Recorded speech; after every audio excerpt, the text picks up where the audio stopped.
Hello, everybody. Welcome to Sounds of Freedom Radio. We're going to be playing some music today, and we'll also be talking about upcoming events and one issue that affects Scotland very much, which is this issue of development at Loch Lomond. So we've got two guests in the studio today. On my right, I hope, or my left, it's Henry. Henry, do you want to introduce yourself?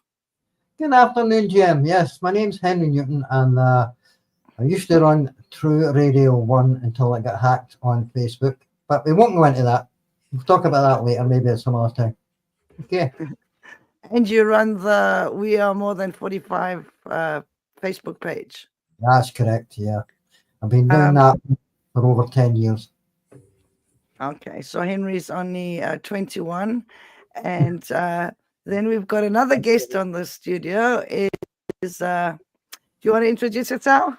Well, I post and campaign under the name Pa Brown. I try and separate my personal private life and my campaign life as much as I can. So I've been quite active recently, as you know, Jem. There's a few issues on the horizon that we're trying to deal with. So it's like playing whack-a-mole, if you don't mind me saying. So yeah I'm happy to hear about what events you're going to be talking about today. And I've got my own issue that I'm happy to kind of talk to everybody about and get some awareness out there about what's actually happening. Okay, I'm going to go into there's two events this weekend, Indy events. So I just want to remind everybody about Sail for Indy. Basically, it's an initiative started by Chris Wilson. And I'm just going to put up this picture. Hold on a second. So it's on tomorrow. It starts at 12 o'clock, Sail for Freedom from Troon Harbour. What it basically is Indy for Bridges on the ferry. So they're sailing from Troon Harbour to Isle of Arran. And take your sail ties with, and wait till you're on the ferry and you've set sail too far to turn back before you get your sail ties out. Just in case the ferry skipper is a unionist, but try to be well behaved and just keep it nice and peaceful, and whatever happens, just keep it good. So there is a Facebook event under Sail for Freedom. It looks like the one that I had up just now. And so tomorrow at 12 o'clock, and the tickets I think for passengers is about £10, so you can have a nice time, and then everyone's sailing back afterwards. So it will look a bit like that. It's not a huge ferry, but it's not a tiny one either. And if you're an Indy supporter, get along and enjoy the ride. Just going to see if there's any other images that I had for that. No, that's all I had for that one, because it limits you to 10 images. So it's a really good cause. And that's basically how the layout of it looks like. So the ferry is right down there at the end, and just enjoy yourselves. It's a fantastic day. Hopefully it won't snow or have a coolie, but it'll be fine. Have you guys heard about Sail for Freedom? Yes, I have. And are you going along, Henry? Unfortunately, no. I'm unable to make it, but I believe practically everybody on Indy 2 Cap will be on the boat, as far as I know. Well, Independence Live will be live streaming it, as far as I'm aware, and Chris Wilson will be doing interviews on the ferry. So it's going to be a fun day. Have you heard about it, Barbara? I've heard about it. Unfortunately, I've got clubs that I do on Saturday mornings. I know we discussed that kind of before, Jim. I'd love to go along to it, but it just kind of clashes with a couple of pre-arrangements that I've got regularly on a Saturday, unfortunately. I will say, if anybody gets stranded there as well, there's a ferry off the back end that takes you to Colin Drive, and there's a bus goes past there. So if you get stranded, if the captains or skippers are unionist, there is another way off the island at the back. I think the ferry port there's called Loch Ranza, and there's buses run back and forward all day. But no, unfortunately, I won't make it, Jim, which is a shame. It looks like the weather's going to hold up for it as well, so it should be a fantastic day. I hope so, but it's Scotland. You can never tell, And the thing is, I think I might be wrong, but I think there's a ferry that also runs from Ardrossan to Isle of Arran. I'm not sure what's happening with that. There's been issues with think the Peel ports haven't upgraded the porting time, all sorts of nonsense going on there. But yeah, there's 2 or 3 different routes, I think, and in the summer there's also that route off the back end. It goes in a kind of triangular loop, and I think you can get Portavadie, the kind of Portavadie Tarbert side as well. So yeah, there's options to get there for this event. You don't have to go down to Ayrshire Coast by road. You can also get the ferry from the back end and go cross island to it too. So yeah, I think what it does highlight is the whole thing. I was going to go, and unfortunately at the last minute I can't make it. But that's the very reason why we have live streamers who make the effort to go out there and live stream events. And yep. We just got some comments here. So Henry, do you want to do that one? That's David Dick, and he says, "Hi all, hi back." And we have a very lovely lady here, and Henry, there you go.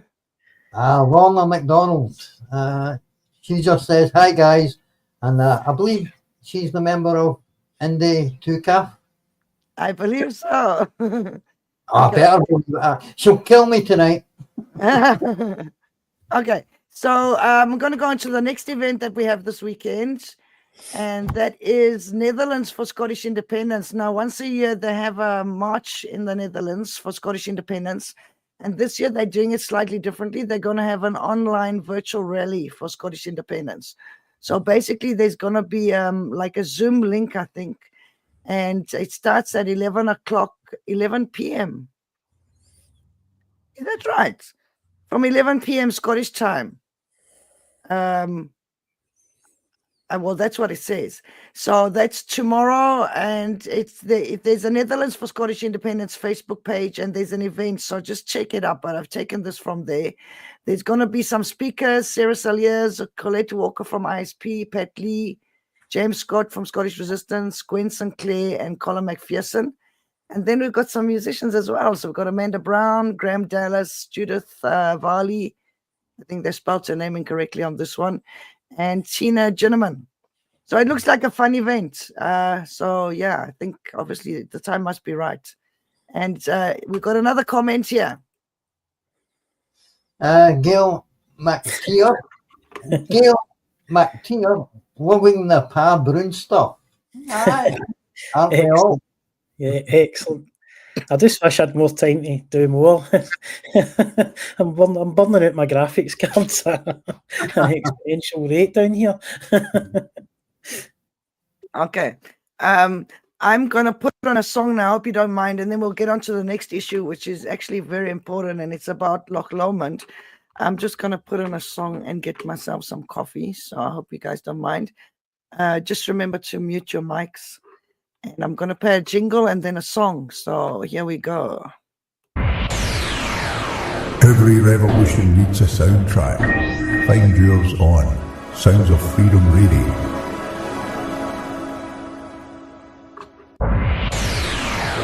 Every revolution needs a soundtrack. Find yours on Sounds of Freedom Radio. Okay, that's the kind of thing that happens because we're not on a DJ program. Here we go. Union man said that we can't have a nation to hold. Union man said that we can't have our own pot of gold. Union man said that you'll starve if you're old. Union man said we can't have a nation to hold. Union man said you'll be out in the cold and the dark. Union man said that your land has no heart. Union man said that it's all in the past. Union man, step aside, you had your chance. And watch us rise into the sky. See the passion for freedom in our eyes. We were lost in the lies.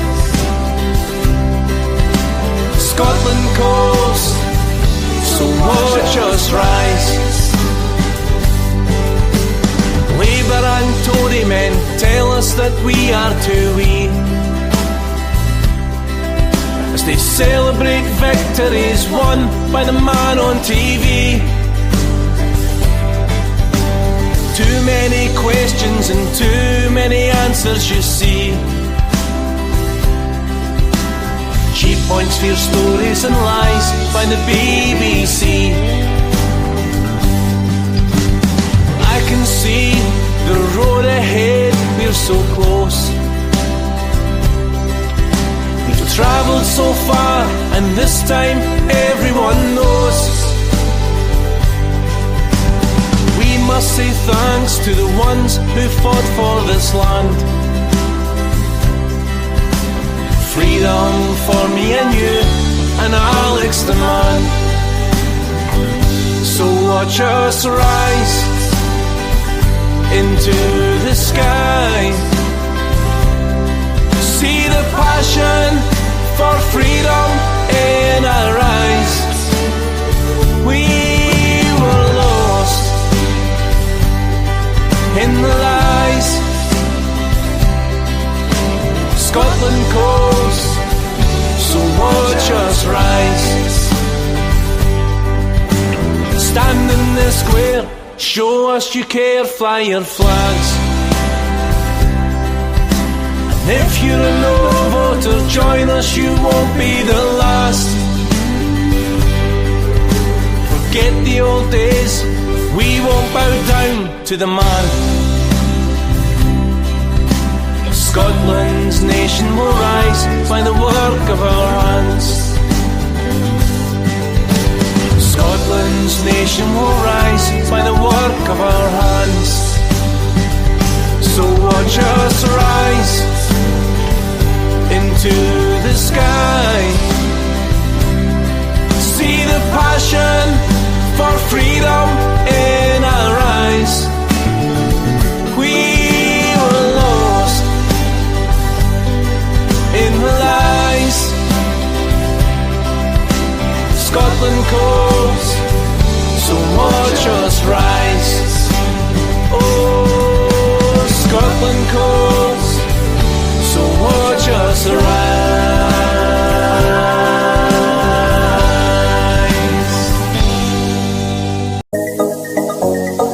You're listening to Sounds of Freedom, the only station playing Scottish independence music 24/7.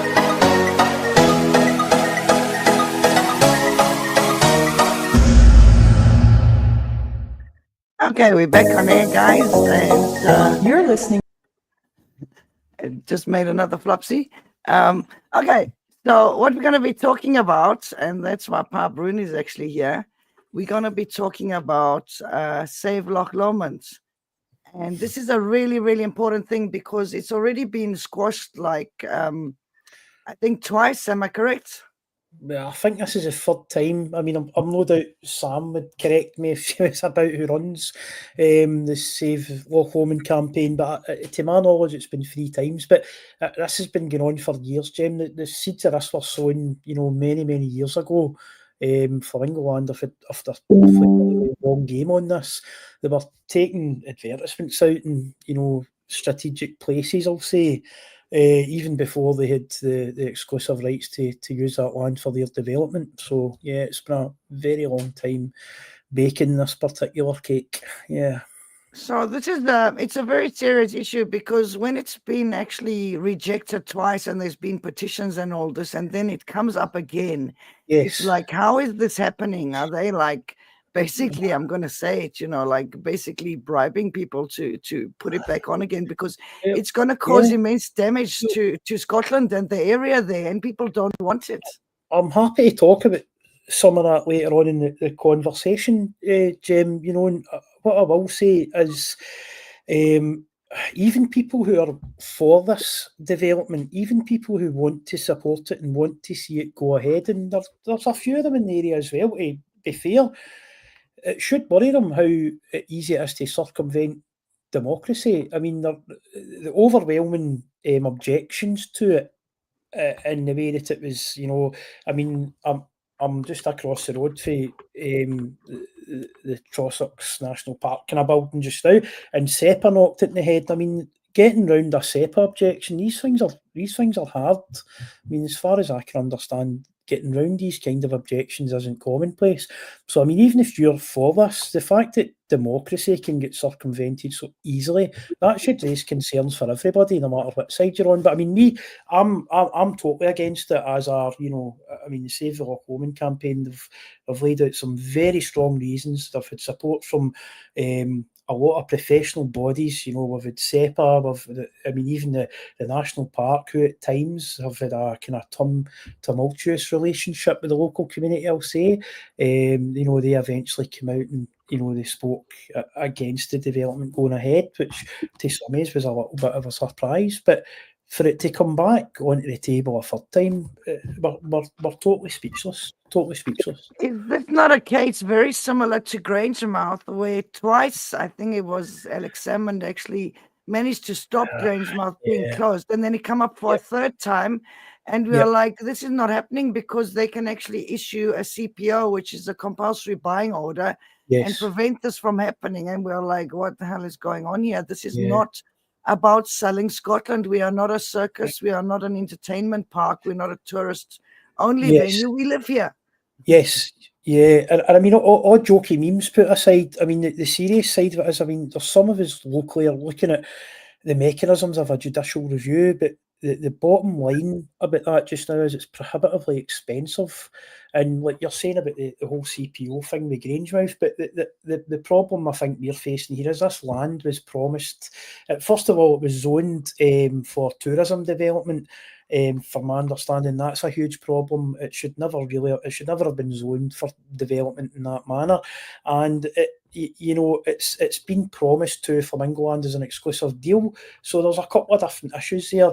The judicial review is getting looked at, but it's like, where are we going to raise that kind of money, Jem? It's so expensive, and none of the bodies will, quite frankly, fund it unless there's a good chance of getting success with it. So that's kind of still floating about just now, as far as I'm aware. And if somebody wants to correct that, that's fine. I only know what I know, but yeah, judicial review might be the only route we've got to get this looked at and try and stop it.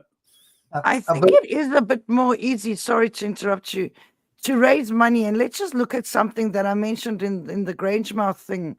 Nobody was doing protests and all this, and I think I come out of hospital after a couple of months in there, and I was like, what the hell is going on, And I approached two well-known organizations. Please, other people were asking, can somebody do a protest about this? And they were not interested at all, so I just took it upon myself. We organized with, I think in the end, it was Indy and 35 other organizations and groups come on board, and we just did an event. And, when you look at fundraising, in 2014, we had over 1.6 million people voting yes. Now, if we could reach that base, and bear in mind, it is hard because we are forbidden a broadcaster and India suppressed and all this stuff. But £1 each would raise 1.6 million. That's the concept of fundraising. I mean, can I let Henry come in here a little bit? Do you mind? Henry, do you want to say anything? Yeah, I believe the SNP actually blocked the last planning permission for Flamingoland. Am I right on that? I honestly believe so. It was actually blocked by the SNP. And I believe they've had actually 2 appeals turned down. The developers have had 2 appeals turned down. Understood that. I can remember, it went on in the local kind of what we call the White Church Hall, that last meeting where it got kiboshed. And I'm not sure of the exact mechanisms of it, but I can remember watching the live stream of it and seeing, various professional bodies. So at the time, I mean, the lotties never knew how they were going to come out. And I kind of knew when SEPA came out against it that it was going to get knocked in the head then, and it successfully, did get stopped. I don't know how far down the wormhole we need to go with the chat, but I mean, Flamingoland have spent years seeding this local community with their, people who are on their side, and there's been donations, I'll call them donations, floating about for years now in support of various local groups, and I'm just going to say it, these groups only there for the local people or local interests. They're completely there, in my opinion, for It's all self-interest. capitalists basically exploiting Scotland for their own benefit. And isn't it like Pretty the much, jobs Jim. that they promise don't actually go to Scottish people? That's the same with free ports and all of Well, these things. It's just corruption, you know. You That, can say. definitely. I mean, my experience of hospitality jobs in hostel communities, and I've got some years' experience in that field, believe it or not. You know, they use a lot of, they basically use live-in staff, and they kind of isolate the local community from jobs where there's a chance the local community kind of been against the business. The fact that this development's already had hostility, the management strategy employed by Mr. Gibbon's organisation, there's absolutely no chance that there's going to be jobs in key positions given to local people. I just cannot see it unless it's local people they've already seeded for them. But I reckon most of the staff will be brought in. So a lot of the chat locally is it's going to bring jobs to the area. My own opinion is the quality of the jobs is going to be low. It's going to be national minimum wage jobs, 0 hour contracts. It's not going to offer decent careers to people. So It's all the things that people don't want. And I think the thing is that the latest Freeport's meeting in Peterhead, it come out that they were offering a certain amount of jobs, and it was literally, I might be wrong about this, but a very low percentage of those jobs was going to go to Scottish people, and really low quality jobs. It's like they seem to think that Scottish people are only capable of being cleaners and you know. I've noticed that myself in my previous kind of life, my previous career, Jim. Exactly. Your previous life. Are we speaking to somebody who's immortal here? Well, I've kind of changed careers, so I don't do what I used to do anymore. I think I'd spoken to you online a couple of times, but I've had a kind of awakening, you know, a political awakening.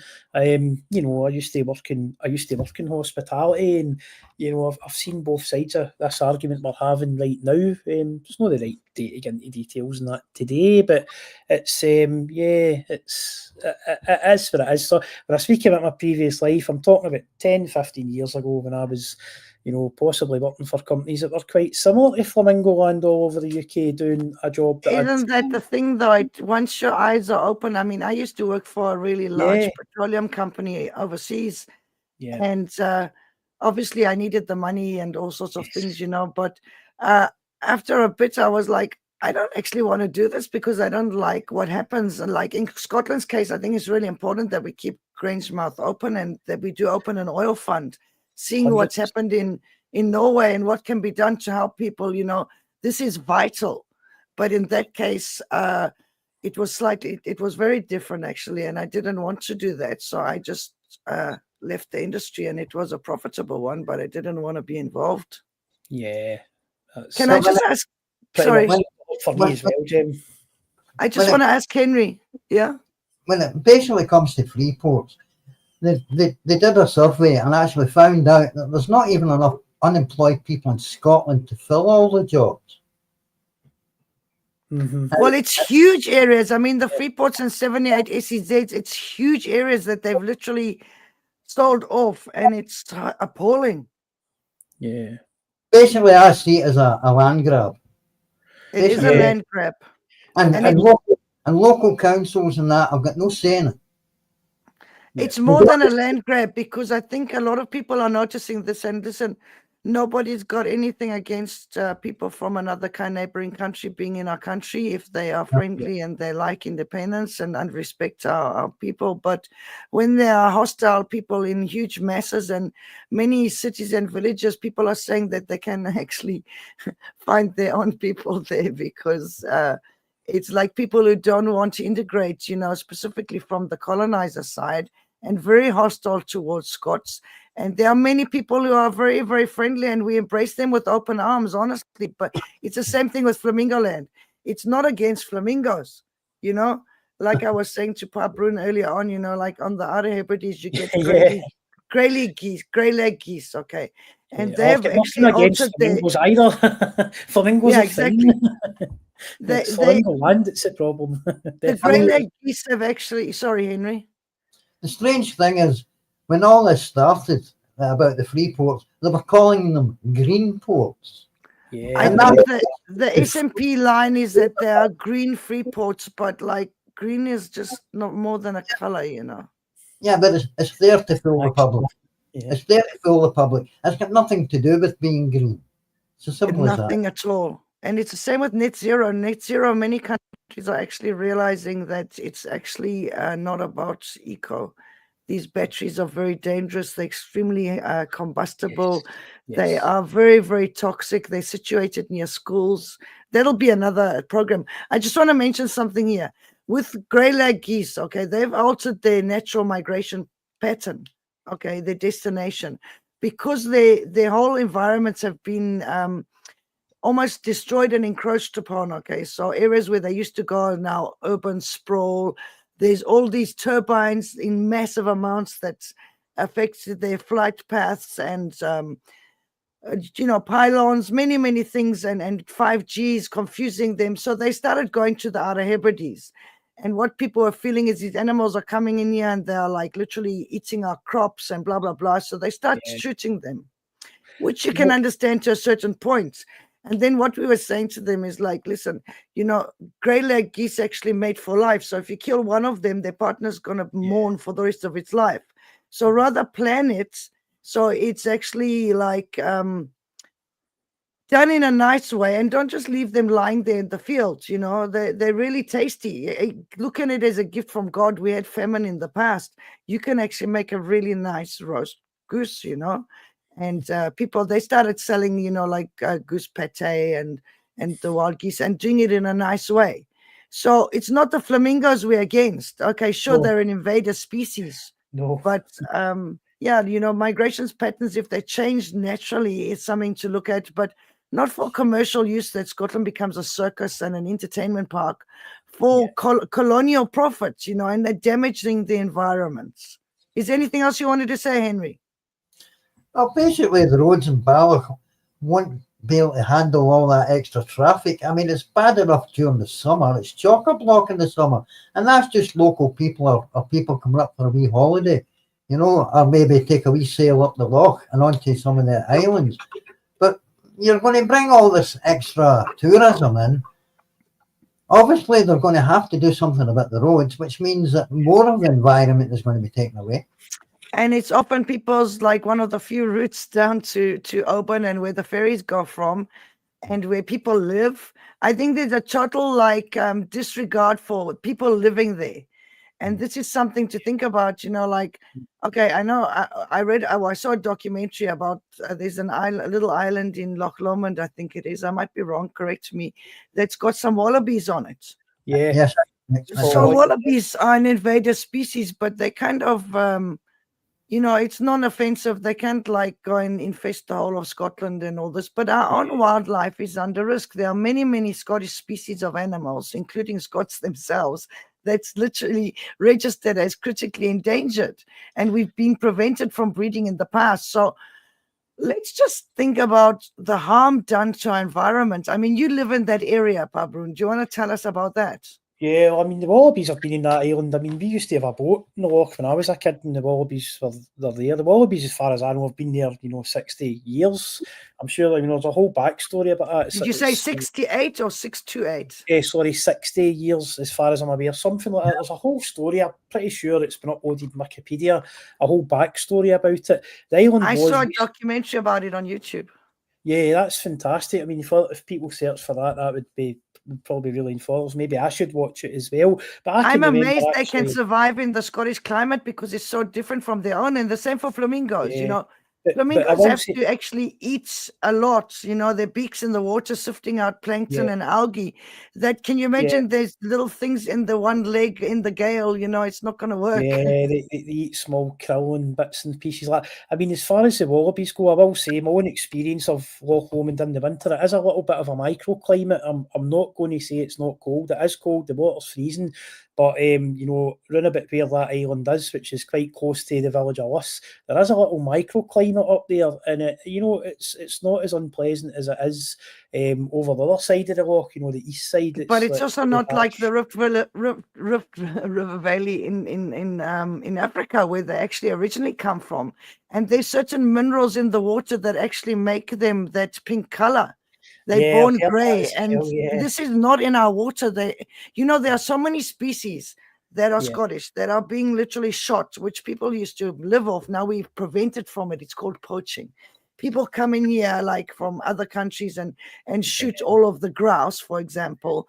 Yeah. And we've got like corncrakes that's endangered. They shoot grouse, they shoot the fox, or have fox hunts. They kill the deer. And yet we are bringing in foreign species. We can't even have our own cats. You know, there was 2 lynxes that was actually introduced, That's totally just- snapped up, you know, and they want to reintroduce wolves. These are natural animals to environment, but somehow they can get permission to bring in foreign species. Yeah, and I mean the other big endangered kind of bird round about the Loch Lomond area is the capercaillie. You know, I can remember kind of wild camping in the islands as a kid and getting chased by capercaillies. You know, Well, they there's were a very, band very about it, isn't territorial. there? There's Oh, yeah, quite impressive. You know, big angry kind of turkey looking thing chasing you when you're a 5-year-old kid. But I mean, from what I see myself and from what I hear, there's very few numbers. I mean, I heard it was like under 20 pairs possibly around the Loch Lomond area, whereas when I was a kid, they were everywhere. Getting a chase off one was more likely than not if you were staying in an island overnight in the Loch in summer. something that you had in one of your images, and Paprun has made a lot of really fabulous stuff. Like, it's hedgehogs. Hedgehogs are critically endangered. Okay, Yeah, and you know, like there's so many things about our modern life and its colonial encroachment into our countries that's we're actually pushing making these our things animals extinct. You know, Yeah. critically endangered. I mean, Henry, what do you think about this? Yes, I was just thinking about the poor wee haggis. I mean, where have they got to go? It was a fantastic video. I loved that video. It was so like Yeah. it made my day. Just literally, this is what we can do. This is our culture. And I Yeah, don't know if anyone hasn't seen this this video that's around. And Yeah, it it's was- just fantastic, just saying that it's the natural habitat and the breeding grounds of our haggis, and they are raised there, and you can't destroy their natural habitats. yeah. I mean, what That's- what they're actually doing with the wee hairy haggis is that they're sending it down south, getting it processed, and then sending it back up to us and selling it to us at a very high price. yeah. Just a wee word. Gail McAteer says she's in traffic on the A82, and there's another accident. There's police and that. So just be aware of that if you're on the road and you're traveling. And then we've got one more comment here. And Henry, you can read that one out if you want. Ah, it's Mr. Ian Anderson. Corporate greed. That's what Absolutely. he says. Yes, definitely. So that's what it is. It's capitalism, it's colonialism, it's land grabs, it's destroying our environment, it's not helping our people. And Paprun, what else do you want to say about it? I mean, to focus on the roads issue as well. I mean, the roads here, I mean, it's like one road in, one road out. They're currently addressing that at the Milton and Dumbarton, where it really is just one road, and if there's an accident or any kind of roadworks at that bit, you're looking at hours and hours and hours of delays. But I mean, even at that, the road network is never going to cope with this. And there's a real issue, and an issue that people don't speak about is a few years ago, and I'll not get into the politics of this chat because it's a total chat for a different day, but we lost our accident and emergency department at our local hospital to favour the Paisley Hospital, which was over the Erskine Bridge, and that Isn't was that the thing?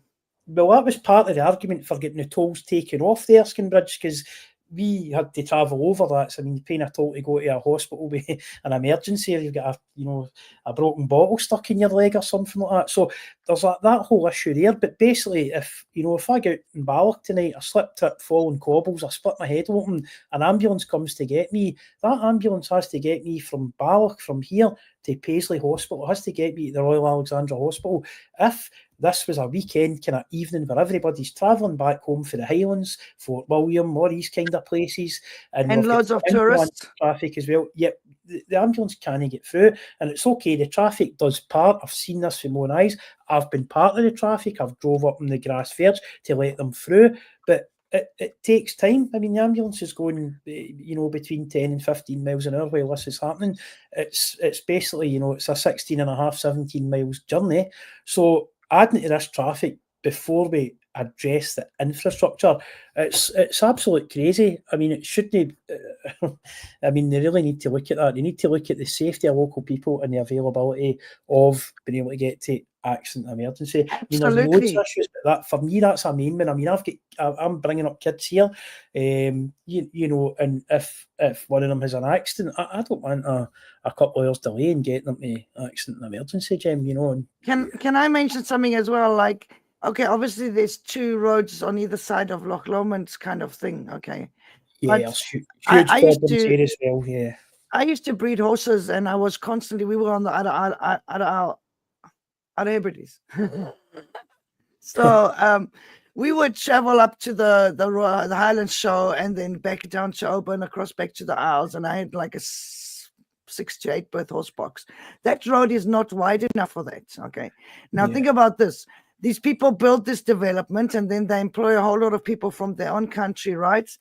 And these people then buy up land around that. They're going to be building all these building supplies on huge trucks coming past there. Yep. And you literally fear for your life because those roads are not wide enough. And in some parts, it's Yeah. actually been extended, one part specifically.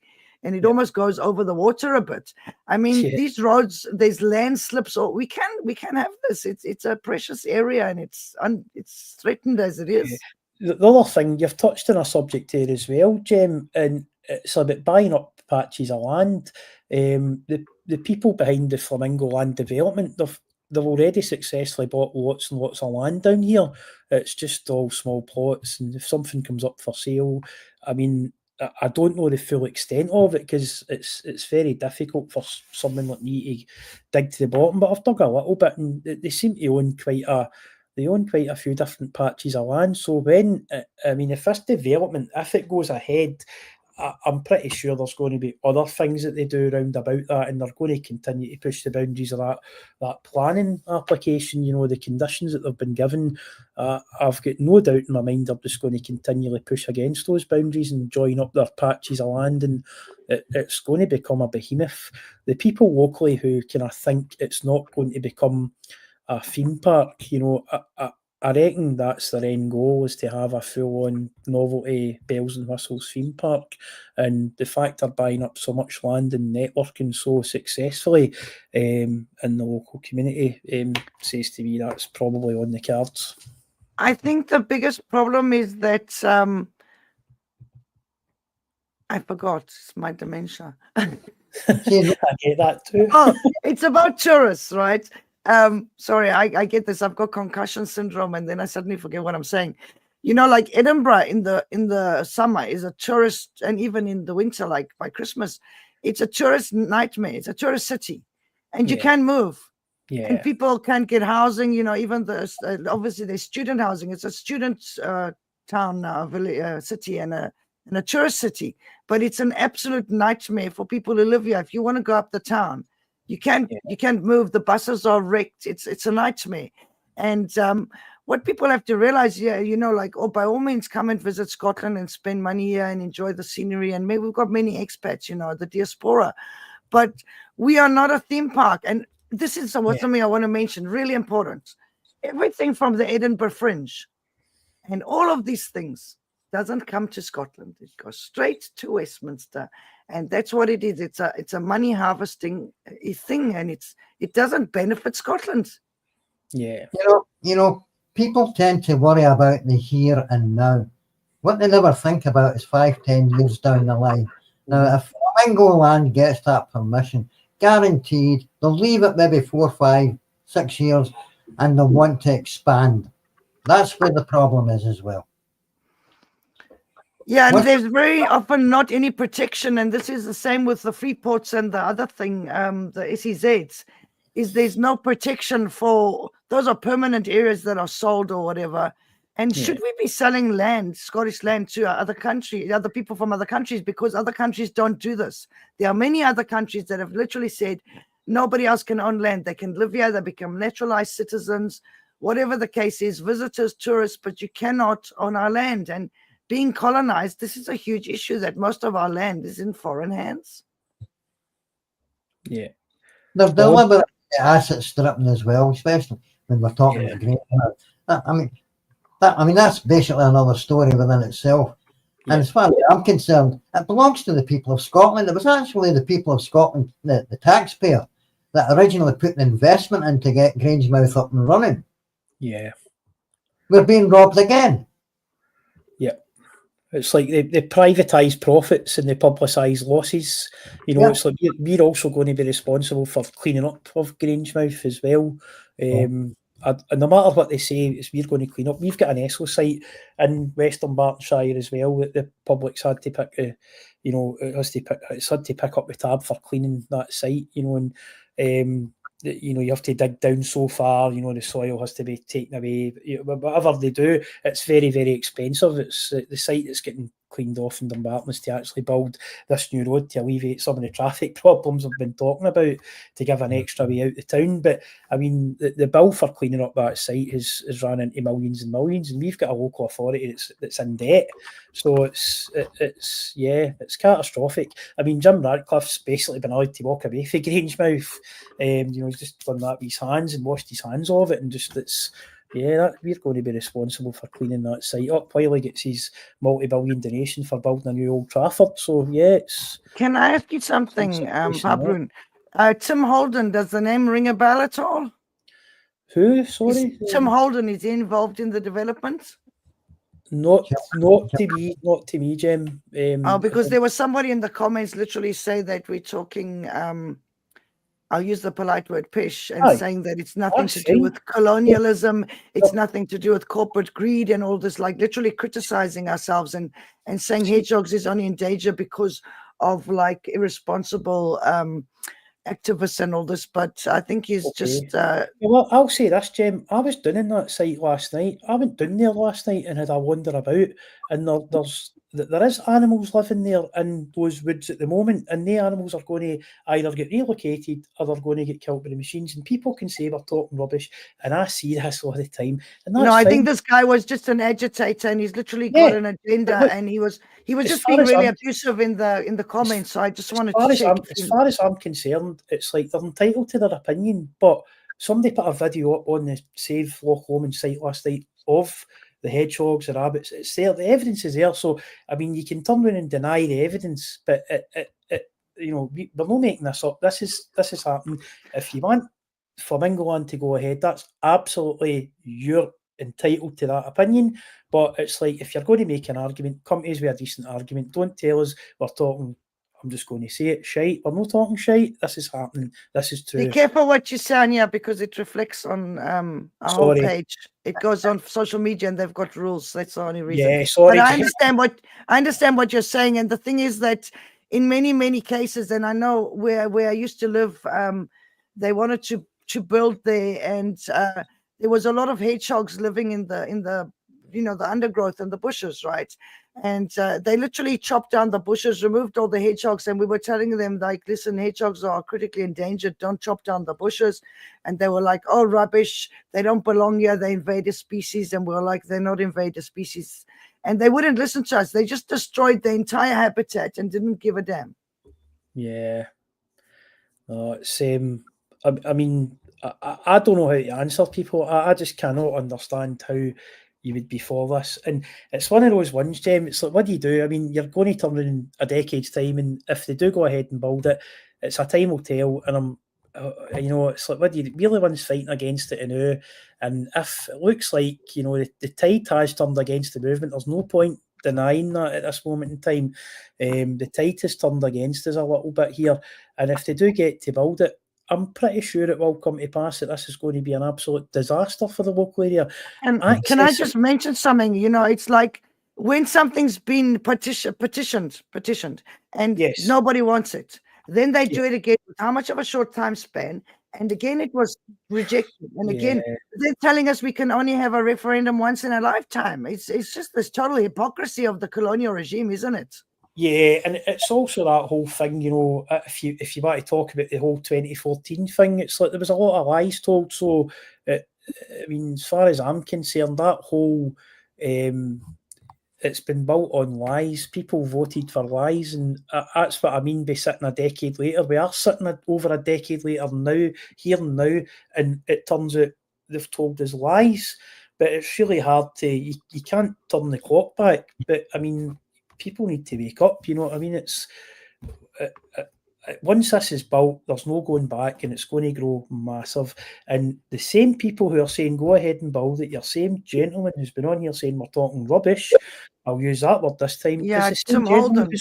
who's going to be stuck in the traffic for 2 and 3 hours trying to get in and out his town. It might be him that has to go to the Paisley Hospital. He with actually something said wrong. this. God forbid, I don't wish that on anybody, but it's going to be difficult to access, you know, our accident emergency when it, you know, when people are checking it at Flamingo Land at all the same time. I know how these holiday sites work. Everybody checks out so the housekeepers can get everything reset, get people back in. It's just turning over a big machine. The fact is the roads can't handle it. The roads can't ecosystems are handle going to it, be just damaged. It's going to ruin the water. It's not going to benefit Scots. And No. I just urge everybody to get on board with this. Join Save Loch Lomond. It's a group on Facebook, and we were talking about what we can do to help, and we'll talk about that after the break. I'm just going to put up a song. Is that okay? Is that okay, Henry? Yeah, okay, Doc. Okay, we'll give Henry a chance to speak as well. Okay, I'm just going to play this. To Sounds of Freedom, the only station playing Scottish independence music 24/7.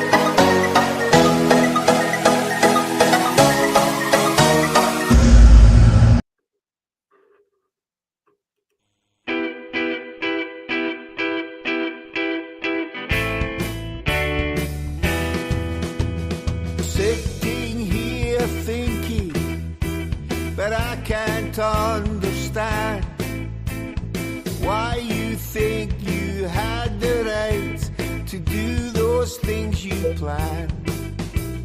Working in the shadows like some thief in the night. Your dark deed has finally seen the light. Did you think we wouldn't notice? Did you think we wouldn't know?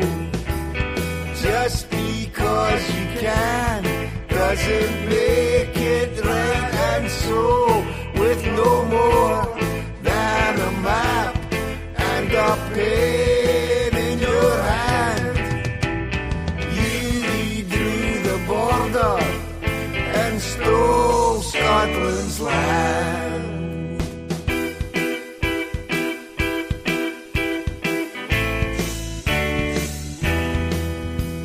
6,000 square miles of the finest fishing grounds, 7 oil fields included in that haul.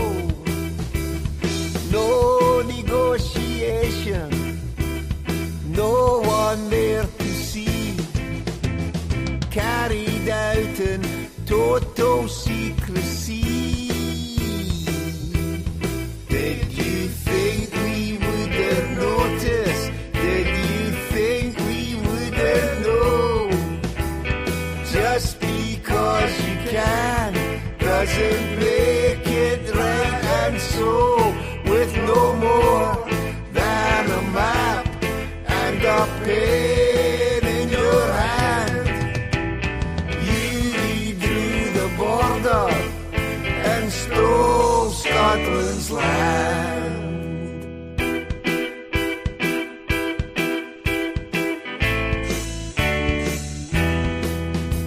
Sitting here trying, but I can't understand how it could be possible to do the things you planned.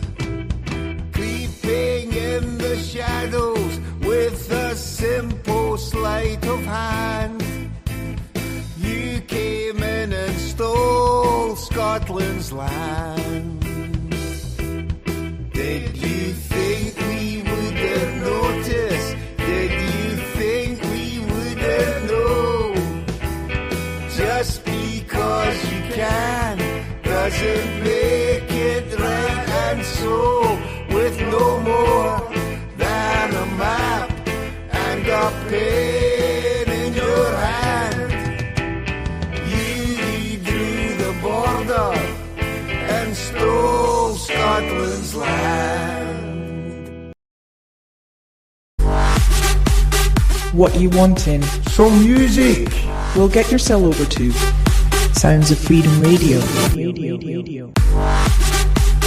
What you wanting? Some music. We'll get your cell over to Sounds of Freedom Radio.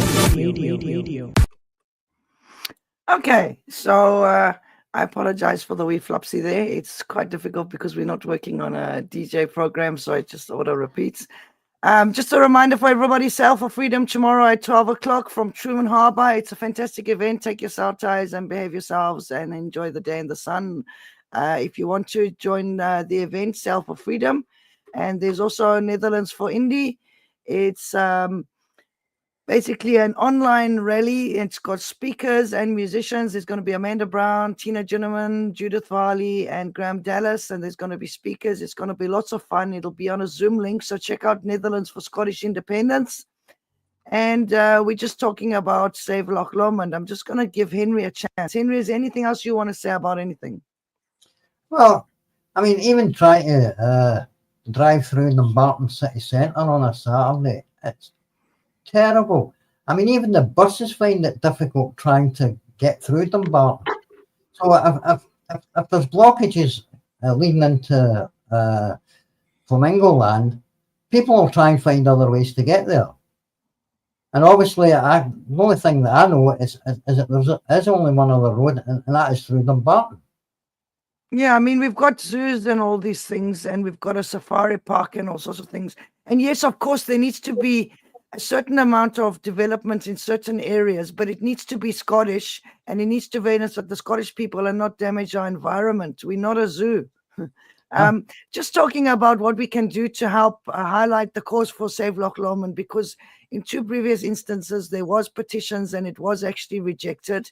So I thought that'd come up. I don't know if you want to mention it, Pabroon, about music.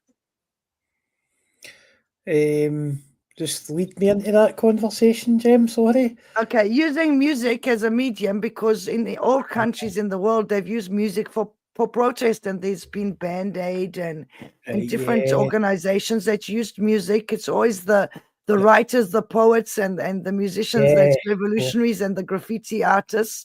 So do you want to chat about that? Well, it's like, it's a powerful medium. I find it quite difficult sometimes to say, believe it or not, what I want to say, but I find it really easy in poetry.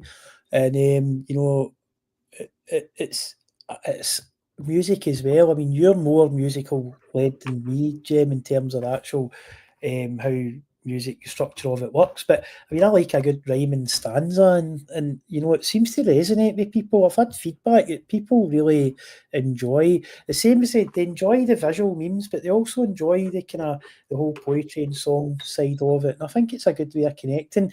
I mean, I've heard it's the old way of life, isn't it? It's like, people used to communicate, and it's powerful. And using Scots and our own way of expressing stuff. English isn't really our language. Well, it's not our language.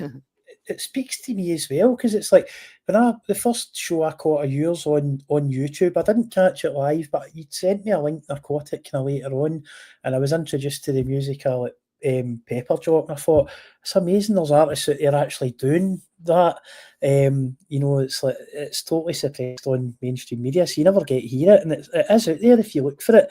And I thought, that's fantastic that people are actually putting pen to paper, they're writing these songs, they're writing the music, and they're going and performing it, and it's fantastic. I mean, I know we've done a wee bit of work on a kind of couple of wee pieces for Grangemouth, and that, I've done a poem about it, really for the heart, and then done a wee song as well, and it's just like, these things come for people.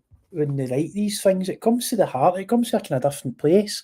And, there's always going to be opposition to your opinion. I totally get that. But it's like, make your argument. I think doing the songs, doing the poetry, that kind of stuff, it's a fantastic way of getting your argument out there and letting other people embrace your opinion. They can understand it sometimes better through these mediums. It is, and using art as well. I think Kevin Gibney started on Blue Sky Artists for Independence, and we've got a lot of some other people got a lot of ideas about using street art and flash mobs and music. That's the theory behind Sounds of Freedom Radio. Is we've got a lot of independence musicians, a lot There's Graham Brownstone Preachers. There's Amanda Brown. There's Pete Skelly. There's Ted Christopher. There's So much Graham talent. Dallas, Pepper Jock. There's Aria Music. There's so many people and individuals, you know, that have made songs, and there wasn't a place to play them because other radio stations won't play independence music. Yes, definitely. So, have you got anything in mind about Save Loch Lomond, musically wise or poetry wise? I've written a couple of poems and I've posted them on the site, you know, and the feedback for them's mostly been positive, you know, some negative. But Apart from the unionists, they don't like your poetry. well, we know that, but I mean, I know they've read it, so so that pleases me. And I say this to anybody, and I'm sure you've seen me saying this before. If I post a poem and that's not true, and you can prove to me that's not true, I'll happily take it down and I'll happily rewrite it. It's, you know, it's not an absolute. It's not a dictatorship type thing, writing these things, and it's a dynamic process as well. I mean, you'll know I've sent you stuff before, and then I've sent you stuff a couple of days, and it's the same thing, but there's changes. It's like I don't see any of my poems as are songs that are like cast in stone. They're kind of dynamic, living things. I don't know how the other artists, because I don't have much communication with, you know, other artists that are in the scene. It's a bit convoluted for me down here, but it's like these things are almost like dynamic living things, and they kind of adapt to when things change. That the poem can change or the song can change, you know. So Well, I find it quite interesting. It's a great creative medium. That's my take on it. Well, this is the thing, you know, we've got some wonderful poets in the indie movement, and there's Pa Brun, of course. I don't know if you all know about him. And there's Sean Moore, there's Charlie Macaulay, and Charlie Macaulay, what's his name? Charlie Macaulay Robertson, I think. And fantastic poetry out there. And I just want to encourage anyone who's a budding poet or a songwriter or a musician, let's get some songs out there about Flamingo Land, about saving Loch Lomond, about indie events, about Grangemouth, anything that we've got something about, whether it's the Waspy Woman or anyone, let's get songs out there. And there's place for more than one song. So I was mentioning something that we were chatting about this morning, Pa Brun, to Graham Dallas. And he asked me to pass your details on to him, and I'll get the two of you in touch. But literally, we're also trying to, on Sounds of Freedom Radio, encourage younger people, you know, students. There's no age gap, you know, whether it's students at school, university students, people in their 20s and 30s.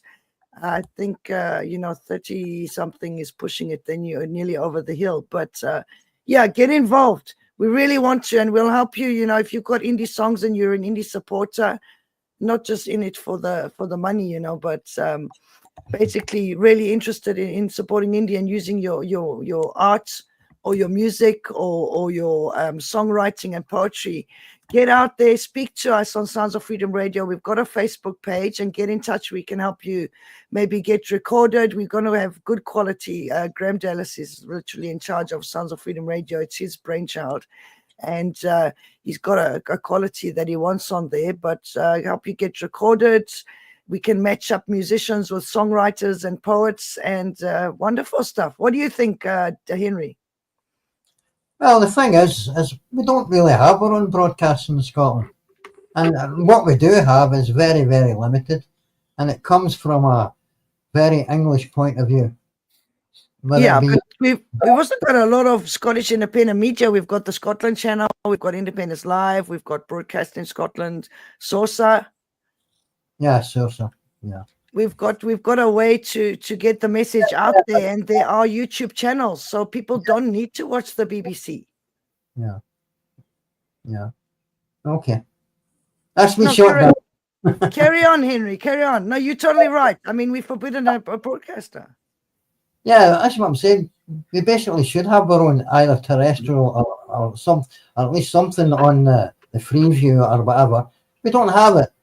And same as like when we try to put up billboards for the Yes movement, we can't get any companies to do them. They say no, because why? Because it's the Yes movement. They make out that it's not, but we know for a fact that it is. And it's also funding related, isn't it? And I know a lot of people are volunteering in the indie movement from all the Yes groups and Indie 2CAF and many organizations. And it's like at some stage, I think it's a nice idea to have a responsible fundraiser that's literally elders of the indie movement that control it, a good group of people that literally won't allow it to be misused or profited from, and it's going to come back into indie to help people buy equipment and do all sorts of things.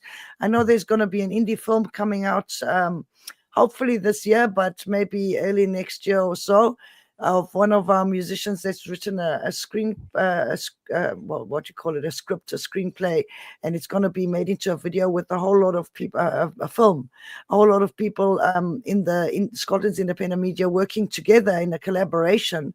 And I just want to encourage collaborations. Work together, people. It's not like me. It's us. It's about Scotland and our independence. Yeah, definitely. Okay, did anyone else want to mention anything else? Not at the moment. Okay, I'm going to put on, My mouth's gone all dry. I'll get yourself. I'm going to put on some songs. This is by Sosa and a guy called Mo. Do you want to tell us about it, Henry? Well, actually, I can't read it. It's Okay. called, it's called the Union Song. Okay, so is it the one where there's a couple of songs together in a row, Henry? Yes, it is. It's 5 in a row. Okay, so you can go make yourself Pub Brune, and Henry and myself can go make us a coffee and have a fag and whatever they want to do. And we'll come back after the music. Enjoy yourselves, people. Just remember to mute your mic. I think it will mute because it's a video. Here you go.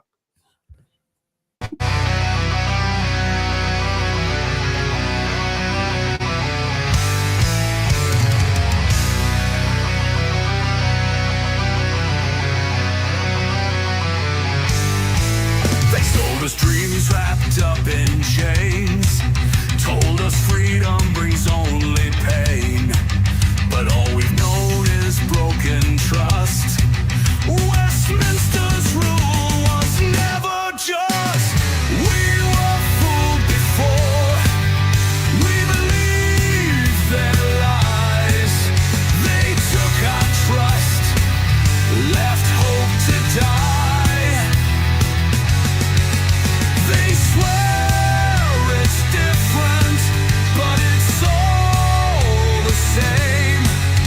Will Scotland fall for the Union song again?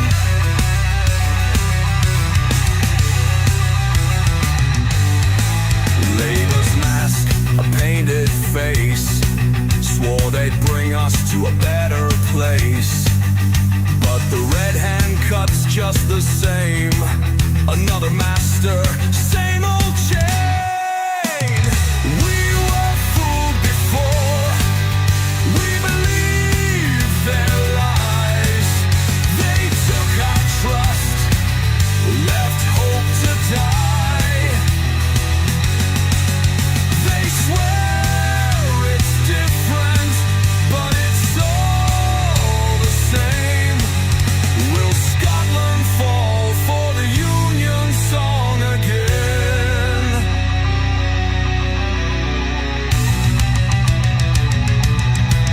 Not in their words, not in their hands. Our strength was never theirs to command. It's in our hearts, it's in our land. Stand with your own and make a stand. They wrote the script, we played along, sang their tune, believed their song. But every time the story's the same, a promise made, a debt unpaid. We were fooled before, we believed their lies. They took our trust, left hope to die. They swear it's different, but it's all the same. Will Scotland fall for the Union song again?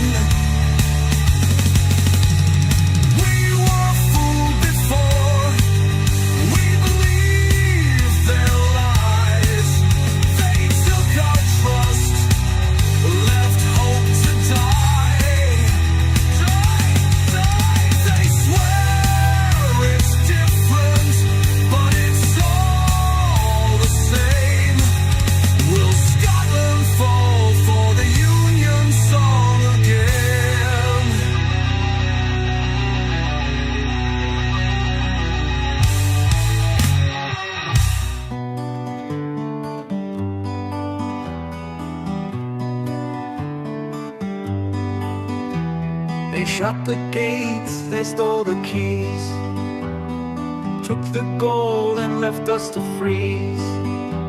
They sold our power, they drained our seas, and you still bow down on your knees. Laugh while they take it all, laugh while they watch us fall. Your hands in your pockets, your head in the sand, while they rip the heart from your own homeland.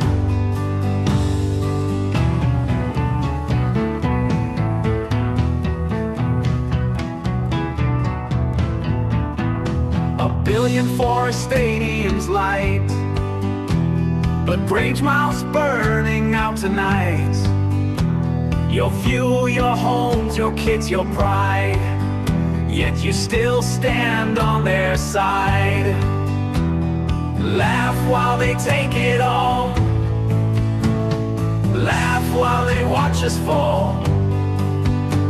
Your hands in your pockets, your head in the sand, while they rip the heart from your own homeland.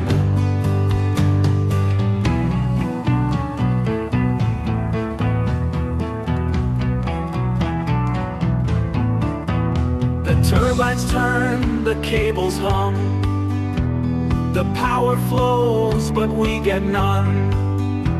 They sell it cheap, they set the price, and you just nod, call that a life.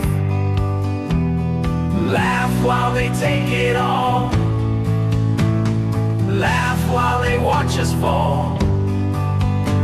Your hands in your pockets, your head in the sand, while they rip the heart from your own homeland.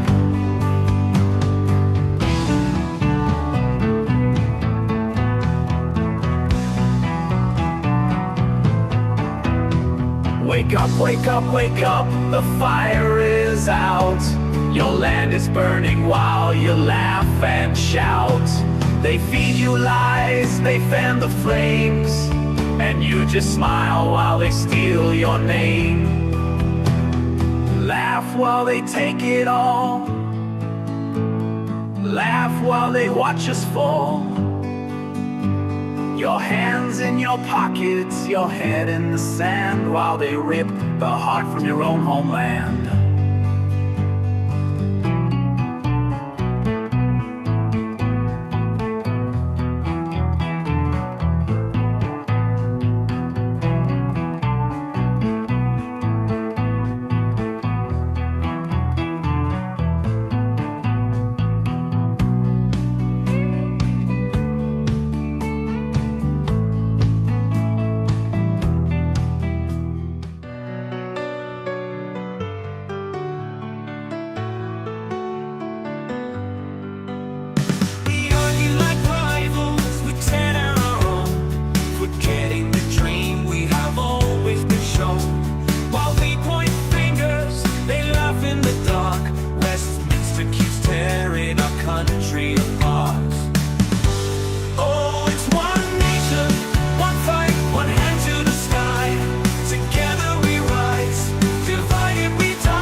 Okay, so we're back, and Henry's had to go, but we're back, and just want to say Pa Brun is in the studio with me on Sounds of Freedom Radio, the Wee Gem Show, and you want to read one of your poems, recite one of your poems? I'll recite one of my older ones, Jem. It's called Read My Lips, a ballad of Anna Stellayer. Is that the one I did? It's dynamically changed slightly since then, but it's stuff a little bit added. But I'll go ahead and do that if that's okay with you. Okay, on you go. Cool. O gather round, ye lads and lassies, and hear a tale of bold morasses, a chiel who struts wi' pomp and flair, yet truth and he, a pair so rare. Read my lips, he cries wi' glee, and out his mouth comes fraud and lee. He swears to write the rangs sae sair, yet rangs grow worse when he gets mair. The waspy women toiled so lang, their pensions lost, the justice rang. He spackle care, he spackle fight, and yet they still wait, nae coin in sight. Read my lips, he vows again, yet old folk shiver, cold wi' pain, for winter's grip is sharp and cruel, and labour's nipped their heating fuel. Aye, labour's got its claws in deep, two bairns that's your lot, go weep. They'll no repeal, they'll no make right, they'll just do what the Tories might. Read my lips, he cries anew, while slashing help for a rose mace blue. The sick, the tired, the souls in need, they'll feel the weight of labour's greed. O Anna stood with chest puffed wide, he vowed to stand, he swore with pride. Read my lips, he loud did cry, the jobs at Grangeworth winna die. But noo the works lie cold and still, the laddies cast aside at will. For labour's works, like winds that blaw, are not but lies and empty chaw. And was the power he did proclaim a nuclear dream, but just in name? He spackle light, he spackle cheer, yet left us in the dark with fear. A Tory plan, a London scheme, that's Labour's way, a broken dream. But Scotland's faith winna be swayed, we'll take your path, nae mair betrayed. O an ass lad, you've got some brass, your word's as good as boghouse gas. Yet every vow you make with pride, it's just a red Tory plan inside. Scotland kens, aye, we see clear, with your forked tongue, when he haunt us here. For independence is your way, and Labour's lies, they will nae stay. That's you. Oh, that's wonderful.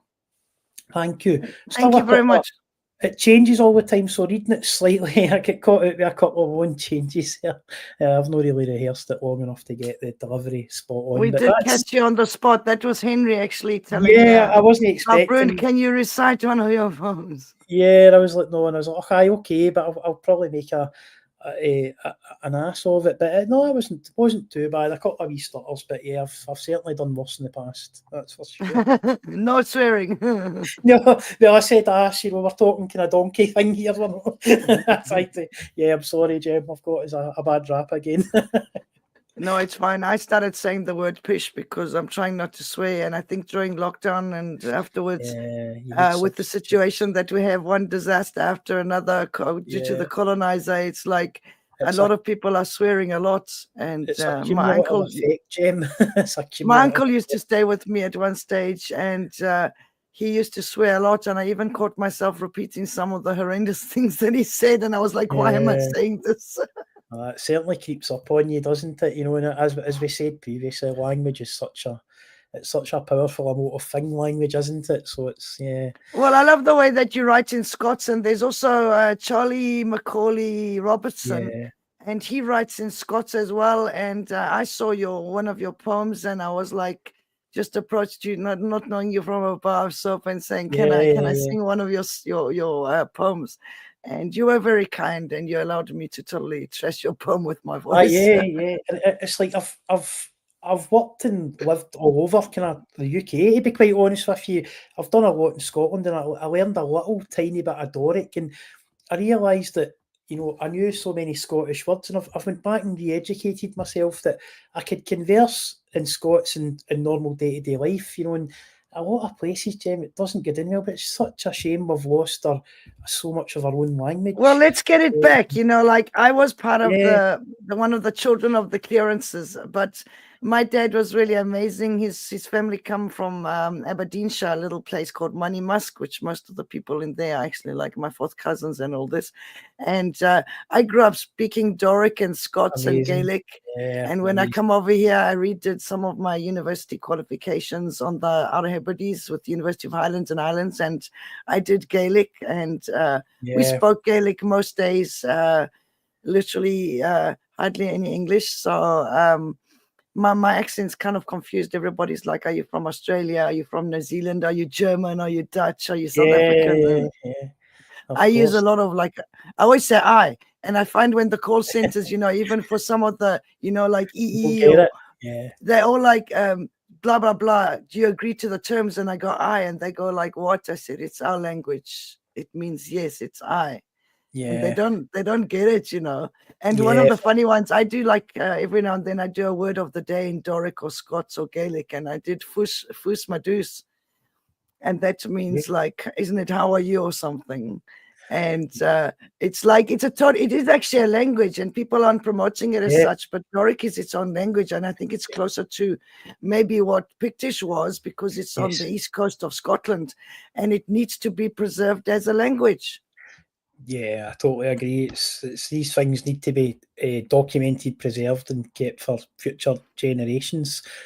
So important, and it's part of that wiping out process, isn't it? Getting rid of the eradicating our culture and our languages, and it happened to Ireland and Wales and many, many other countries. And no background, Jem, is I mean, I share some roots in the Hebrides, actually, Benbecula, but that's a story. In Benbecula, I actually lived there for a while. Yeah, cool place. But Don't tell anyone. One roots are Irish, it's a totally Irish roots there as well. So I totally get some of the stuff that's you're talking about here with eradication of language and stuff like that. And it's a shame, there's such rich culture there that's been suppressed for so long. And it's nice to I actually say that, like, no wonder they got caught out by this union, because first of all, it was a misuse of the word union, and second of all, the English government's, not the English people, the English government has notoriously treacherous treaties, like with the Native American Indians, the Aborigines, the Scots, the Irish, the Welsh, and they all got caught out because it wasn't our language. And, like in 1690, there was actually the first famine in Scotland, the alleged famine, which was a starvation of our people. 1690, and you think this happened in 1707, and before that we had the Aliens Act. It was all very forced and using a language that was not our own. So they were so treacherous. I mean, didn't they give blankets to the Native American Indians, and they were infested with smallpox? Yeah, that's well documented, isn't it? Yeah, eradicate, of course. And they always downplay the genocides because they say like only 1 million Irish died, whereas in fact there's an organization called Holocaust Nagail, and they've actually factually quantified the Irish genocide as 6 million, not 1 million. And they went ahead and actually quantified the Scottish genocide at that time in the 1850s, the second genocide of Scots, famine-wise, and it was 3 to 4 million. Yeah. So it's always this downplaying. And I think like in India, it was like 45 million, but according to people now in India, they are re-quantifying it and saying it's more like 70 million. The Native Americans was the hugest one ever. Well, I think the thing to point out as well, Jem, is back then, I mean, how many did you say it was in Scotland that they're now recalculating? In the 1850s, 3 to 4 million, justified factually by Holocaust Nagail, which is an organization started to that's a massive number back then. I mean, it's like the world's population grew so much, in modern times, exponential explosion of population. Well, they always work it according to colonially approved historians and their censuses and this was not part of our culture. And I think many people found it. And I think even with Indy, people are reluctant to use certain methods of counting how many Indy people there are because they don't want people to know our postal codes and, put us under threat. And it's like in those days, I'm sure there were many, many people, and especially after they normally say 300 garrisons after the Union to suppress the Scottish people, subdue them by any means. But it was actually more like 600. It's all this falsification and lies, and it continues today with the Labour Party. Constantly. I saw something again with Annis, the liar, literally saying, the SNP has ruined the NHS. It's not the SNP. It's the Labour Party, and they want to privatize it because they're following America's, financial gain out of healthcare. It's appalling. Well, I mean, the whole thing about that is it's like, look at what's happening in Wales, for example. I mean, Labour have been in charge in Wales for a long number of years, And I mean, look at their NHS. This isn't these problems aren't Scotland specific. They're geographically all over what we currently call the UK. I mean, I was in England last week doing a bit of business, and the NHS is an absolute crisis down Well, there. a lot of people come up here for treatment because it is Yeah. the UK. They come up here and they live up here because it's cheaper. They've got so many benefits. They've Yeah. got the NHS, which is far better. And then some of them, and many of them actually, there are ones that don't. There are wonderful, wonderful people from England. I will say that. But there are many who then vote against us. And they Yeah. don't actually possibly know what they're doing. They're that brainwashed that they don't realize they are literally ruining their own lives. They've come up here, bought up land really cheap, and living here, total benefit, and then like trying to ruin everything for us. Yeah, it's a hard one for me, Jem. I've got so many English friends. I don't, it's a really hard one for me to reconcile sometimes. I mean, I will say, see when I write something like that and ask the liar, there's nothing in that poem that hasn't actually happened in fairly recent times. Exactly. It's not anti-English at all. No, Many of these people I'll are say really wonderful, honestly, I've but never they been are. anti-English, Jem. Never been anti-English. Exactly. And when people do accuse me of that, I love the English. I mean, I was down in Barnsley and I met with some people who are part of the Northern Independence Party down there. I was in They've Bradford. got their own independence movement. They also want to be They have. independent. And they get, I mean, let's talk brass tacks here. The same problems that we have in Scotland, do they have in England? It's Exactly a divide and worse. conquer strategy. They've It's a also divide been and conquer. colonized. They were also almost exterminated by their own Yeah. invaders. I mean, I know you've got strong views, Jem, and I've got some I'm on. And here's the way I view this, and I'm happy to debate this, but I almost think of Westminster as a separate bubble of its own entity. Oh, they because are. Like, isn't it the city of London is actually its own little Well, creation? even London, because I've been in London and I've spoke to Londoners in the East End. I've been in a couple of different areas of London, and they get the same rough deal we get as well. But there's They do get a real rough deal. They are there's an elite- colonized and Yeah, they've there's been an elite exterminated as Westminster well. bubble that look after themselves, and I've had these debates with a few of my close friends, and it's the way we get taught in school as well. I mean, I've had to re-educate how I think about everything, like finance, all manner of different subjects. But Everything. if you go to a private school with Eton, you get taught things in a totally different way, and you think about things, and it goes right back to even our primary, how you're educated at primary school, how you think about that whole global picture. There is a difference there, and that Westminster elite bubble, it just looks after itself. It rips off people in England, it rips off people in Wales, it rips off people in Northern Ireland, and it rips off people in Scotland. It only benefits Most of the world, haven't they affected most of the world? Huge genocides, Yeah. colossal theft. Well, Like just the history's there, terrific. Jim. Yeah, the history's there. And I mean, you some of our chats, you've mentioned some bits about history, and it's made me go away and think, I never knew that. I'm going to kind of do a wee bit of my own research, and you look it up, and there's a whole horrific history there if you want to actually dig deep and check the sources and stuff. It's It there. is there. It's just a little bit more difficult to access than you go to your local library, you might not access this stuff, but there is information out there for good sources, and You know what it's horrific. I found, because I do a lot of research, and I actually do research for Salvo as well and stuff. And, I've done it for decades. Okay. Mhm. Just something inside me makes me want to have this knowledge.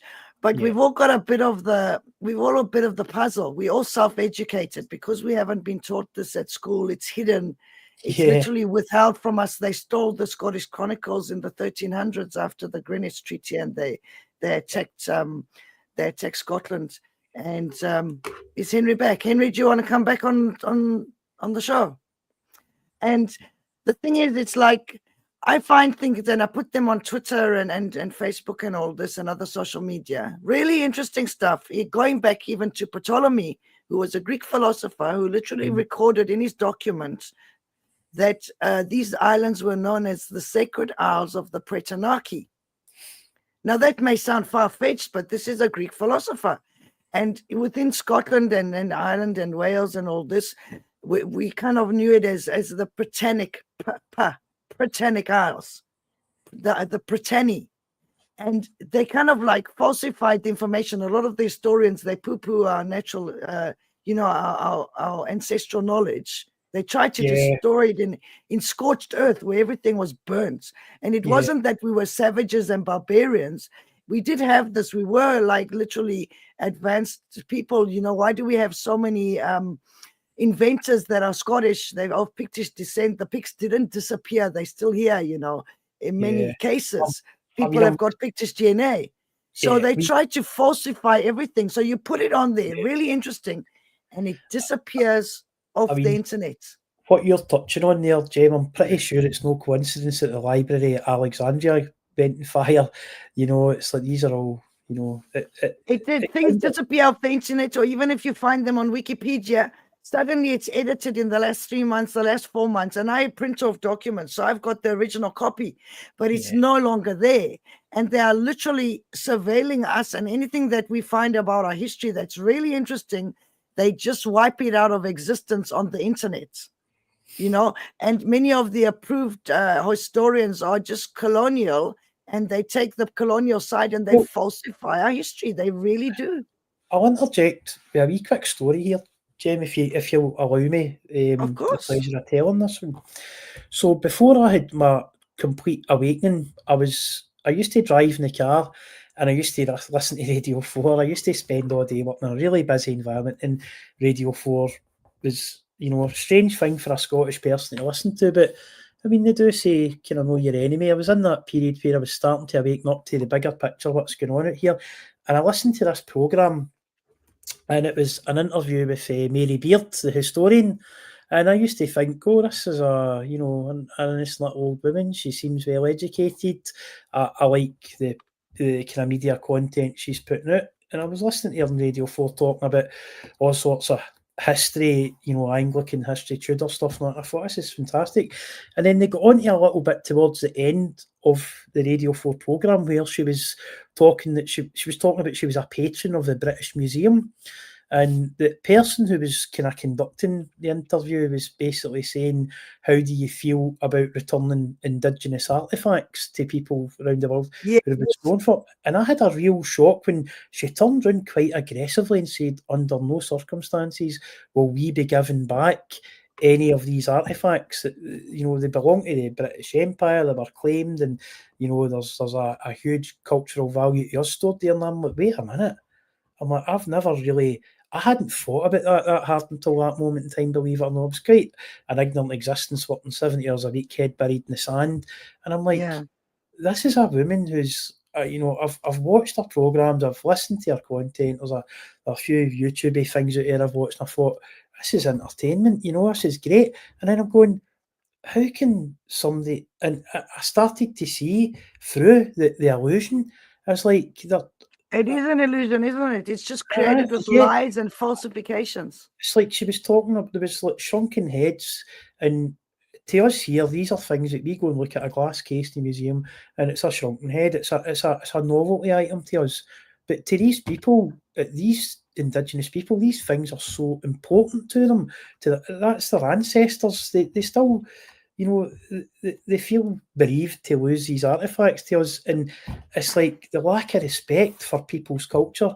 And then when you look at the whole Scottish situation, and I mean, I'm a bit ignorant towards the other parts of UK like Wales and Northern Ireland. I mean, I grew up in Scotland, I know a little bit more about our stuff, but I would imagine when you go deep into it, it's the same everywhere.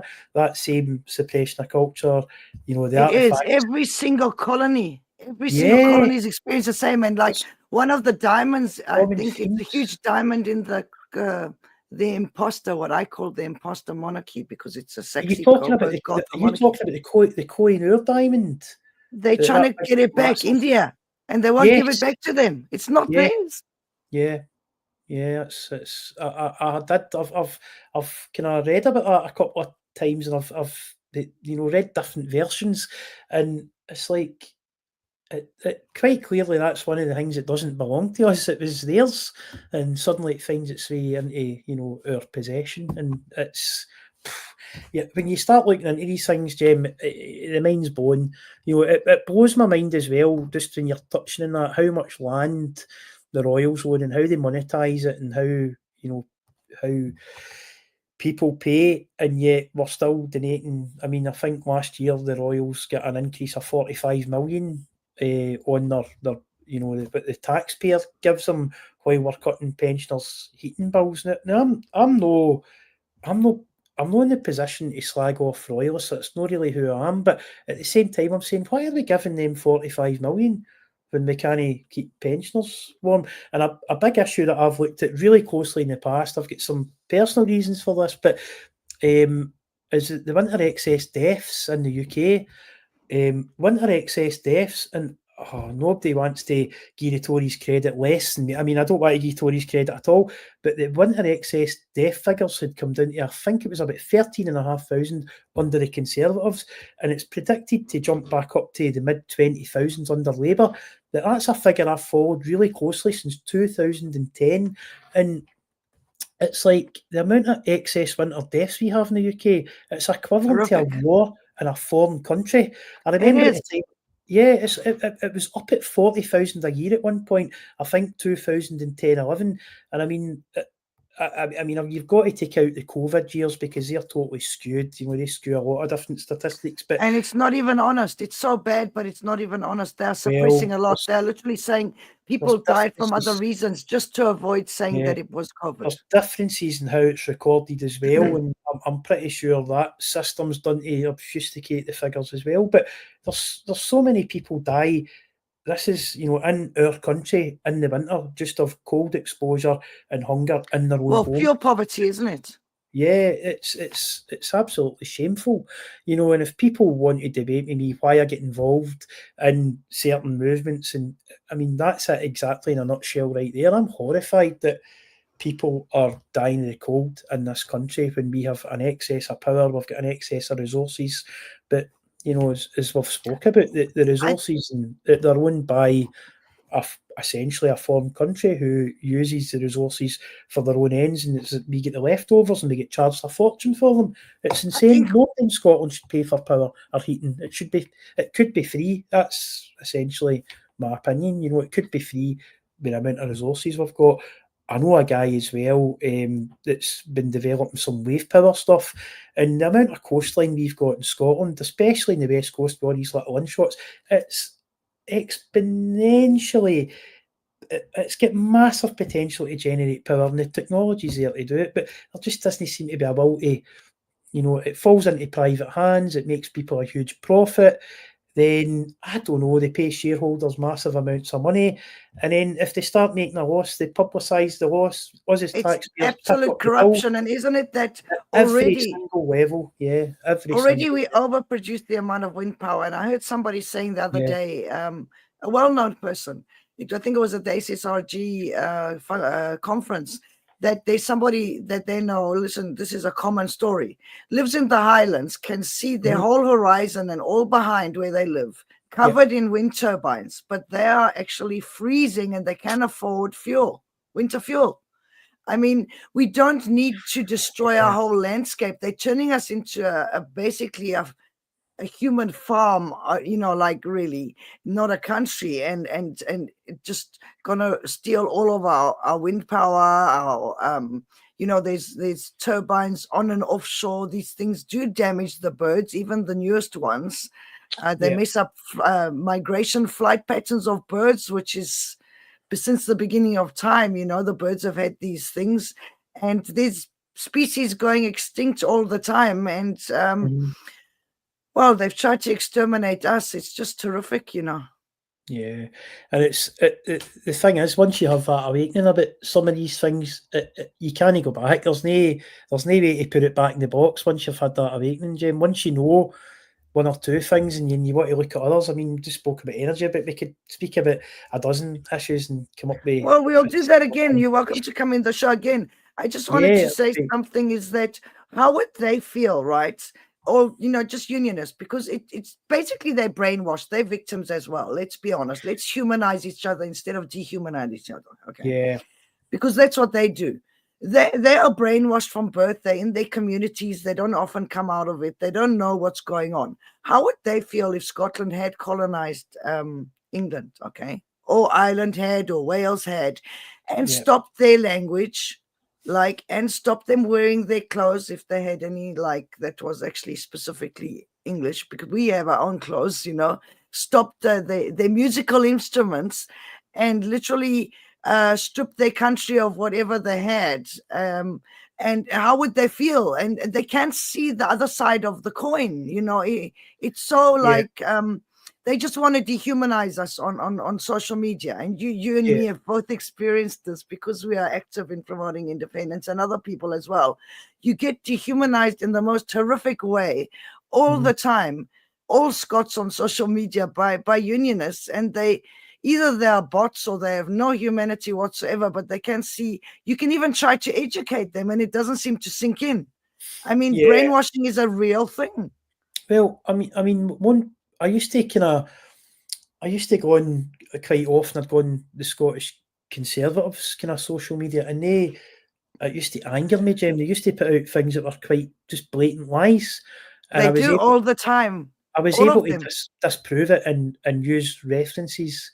Yourself have benefited from a university education. I would go and research things. I would even be putting clear references and links, even to an educational level. They still wouldn't believe what you were saying. And I'm saying, basically, what I would say was, that's not the truth. Here's a different version of it. And it's easy to dismiss. It's not my opinion. I've researched this. This is what I've read. They won't listen at all.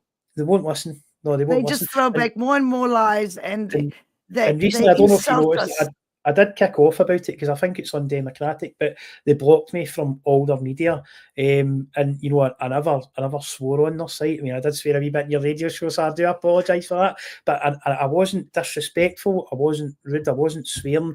All I was doing was continually posting poetry which contained the truth, and and that the truths can be checked, and if they're lies, I'll always offer, look, if you can prove that's lies, I'll retract it, I'll even apologise, that's fine. It's literally starting conversation, and this is what's so important. And also that, I mean, I will say that this SSRG conference was wonderful, because it was 3 days and there were many things going on in the halls, but people were literally engaging with each other and chatting to each other, getting to know. There was one guy who we've seen a lot, because obviously we're filming, and his name is Lewis, and he's I think he's got SPVR or something. He does film productions, and he used to be a musician, and he's written a book with music and chords in it, traveled all over the world, he's literally like a strong, just a wonderful person, and all getting to know each other, and it's so beautiful. It's important that we speak. And I know Indy 2 Cafe has got this thing every night where you can go in and chat and just get to know people, because, when rumors start and people are like, oh, I don't like that person, I don't like that person. It doesn't matter what political party you support. These people are all people. They've all got bad parts of their personality, all good ones, all things you won't agree with or you will agree with. Get to know each other. We're just one nation, and we've been divided and exterminated almost, and all sorts of things. Get to know each other, Yeah, definitely. And it's like, I mean, I must say, I do some childish kind of stuff online. My creativity finds loads of different ways of getting out, and I do childish kind of football banter. And I mean, some of these people, I'm quite friendly with them, even though we're on totally different sides of the divide. And it's quite funny, having those debates and chatting to people. It does give you a slight, that understanding of the other side, Jim. I think that's important, that we're never going to win. I think we're at a kind of stalemate now. The numbers are the 50-50 or thereabouts, sometimes up, it's round about there. And we'll never get anywhere where we are just now we need to develop a deep understanding of the other side, and then hopefully, I just hope for the day that a lot of the unions can wake up and see they're getting ripped off as well. And they are, and their own country's been colonized, and their own people were, if they are, but many of them are like colonial settlers from Europe. But and I do indigenous people were exterminated. I do think as well that their political opinions will carry more weight if Scotland was independent as well. They would get represented better by a non-Westminster-centric movement of their own, who would advocate for them in an independent Scotland that would benefit them more.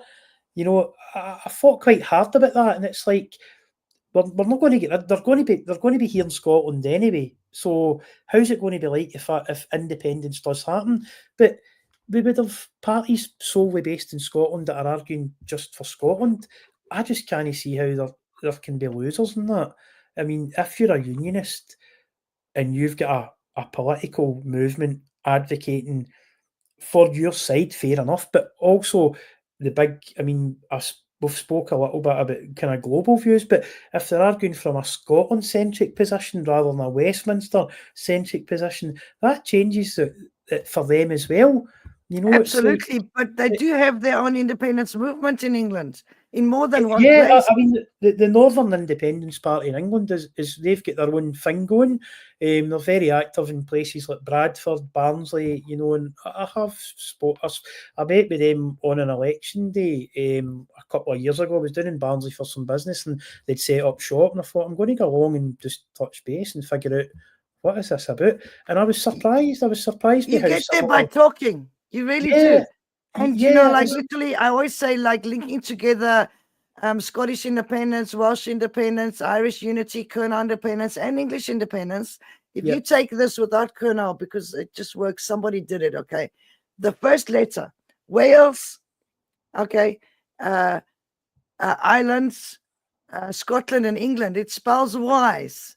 And it's really wise for us to be separate countries, not this nightmare of a UK, and literally just be neighbors. And we don't have to have treaties. We just literally trade with each other like normal and get rid of these parasites that are literally draining the life out of all of us. And they're just highly corrupt and absolute liars. I just see the same poverty in England as I see in Scotland, as I see. You do have it, really.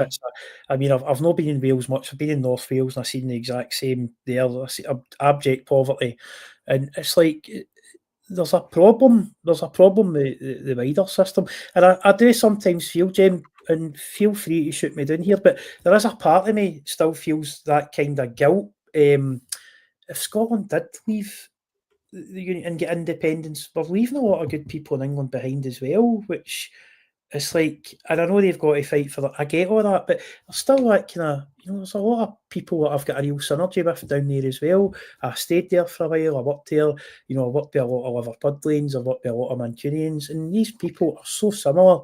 Don't you get that as well when we talk about independence? And I find it more on Twitter, but in other places as well. They're always saying like, people from the north of England, when Scotland goes independence, please can we join you? And they do feel like this because they are actually marginalized in their own country. Yeah, I worked with a large team of Scousers one time, and they were very much like that. Yeah, and they were so similar. I mean, I'm kind of Glaswegian, and they were so their outlook in life was so similar to ours, and absolutely just good salt of the earth, working class people trying to make ends meet and look after their families the best they could. I mean, totally brilliant people. I've still kept, this is years and years down the line, and I've still kept in touch with a few of them, and they're absolutely brilliant people. So, I mean, there's a massive synergy there. And I think sometimes when we're arguing back and forward a bit, or we get caught up in our own wee kind of arguments sometimes, and maybe we should, as a movement, be a wee bit more open sometimes. But there's such a synergy there with people in the North England. But again, I'll say this, Jem, I used to live in Bristol, right? I worked there for quite a number of years. And see, when I used to travel down to Devon and Cornwall, synergy with these people as well. They're Celts, the same as, you know, in the whole Devon and Cornwall. Bristol on the west coast. Yeah, the very, very west south. I have a funny story about that, right? When we first come back to Scotland, we visited friends who had also left for a similar reason to us. And we bought a car down there. We stayed with them for a little while, bought a car down there. It was in Bristol. And my little daughter, my eldest daughter, went running onto the beach in her Crocs and landed up in the clay and sucked her shoes off. And she was crying, oh, my Crocs. And this is the thing, you know, when we have industry and things, and I'm not talking about Bristol in particular, but where you find that the beaches turn to clay and they're all muddy and yucky, it's because the pollution has actually destroyed those little organisms, all the shell-producing organisms that create the beaches, because beaches are just crushed shells. And we need to be so careful that we don't actually over harvest the seaweed and over, pollute the beaches and things and have too much traffic, because it actually does destroy those little things. And once you've done that, you don't have a beach. Yeah, it turns to mud and quicksand and all sorts of And this noxious affects the things. little crabs that live in the beach Yeah, and all and I sorts of mean, things. I don't see that so much here, yeah, but in South Bristol was Africa. the city of Isambard, Kingdom, Brunel, loads of massive industry there. And, I know the river below the kind of Avon Bridge bit pretty well. Cycled that route loads of times, and it is mud. It's a real dangerous place to be running onto. I certainly wouldn't have ran onto that. I'd probably have disappeared the size of me if I'd been under the quicksand. But yeah, it's interesting that, Jim. It's interesting how these things all link back, and this was industry, started really the Industrial Revolution, like the 1700s, and then built. And you're saying it's wrecked the ecosystem. It's funny It how does, these and things, once you wreck it, it can come back. This is the same thing. Like long ago in Scotland, after the this is really important actually. After the 600 garrisons, right? They were given instructions to subdue the Scots by any means, and that was absolutely horrific. And I mean, even the story of the massacre of Glencoe is totally misrepresented in the fact that my dad's family was one of the people that was a group of the people, a small group that escaped, right? And they ended up living in Aberdeenshire and changed their name slightly so they wouldn't be persecuted, ended up being in the clearances. But just before that massacre, they moved some huge amount of people, and I think correct me if I'm wrong, but it was about 2,400 people from Fort William to Glencoe, and they were also part of the massacre. It wasn't 38 or 48 people that died. They were forcibly marched as well. I'm sure I've read that. And it was they were forcibly marched. it was around the time when the famine started, the 1690s famine. Like before that, it actually started quite a long time before they officially accept that it started. So there's so much deceit in our history. And am I right in saying using famine strategy, it's a kind of softening up process as well, isn't it? It goes on. It's like an advanced war of attrition using famine. It goes on for a long period of time. Starve the people. There's somebody who said, like, the way that you actually break a people is by taking their land, and then they lose their connection with their land, so they're humped into tiny little areas. They can't grow their food. That's why Scots were so strong. They used to grow barley, oats, and rye, and they were incredibly strong. And I've got this really ancient book called Healing Threads.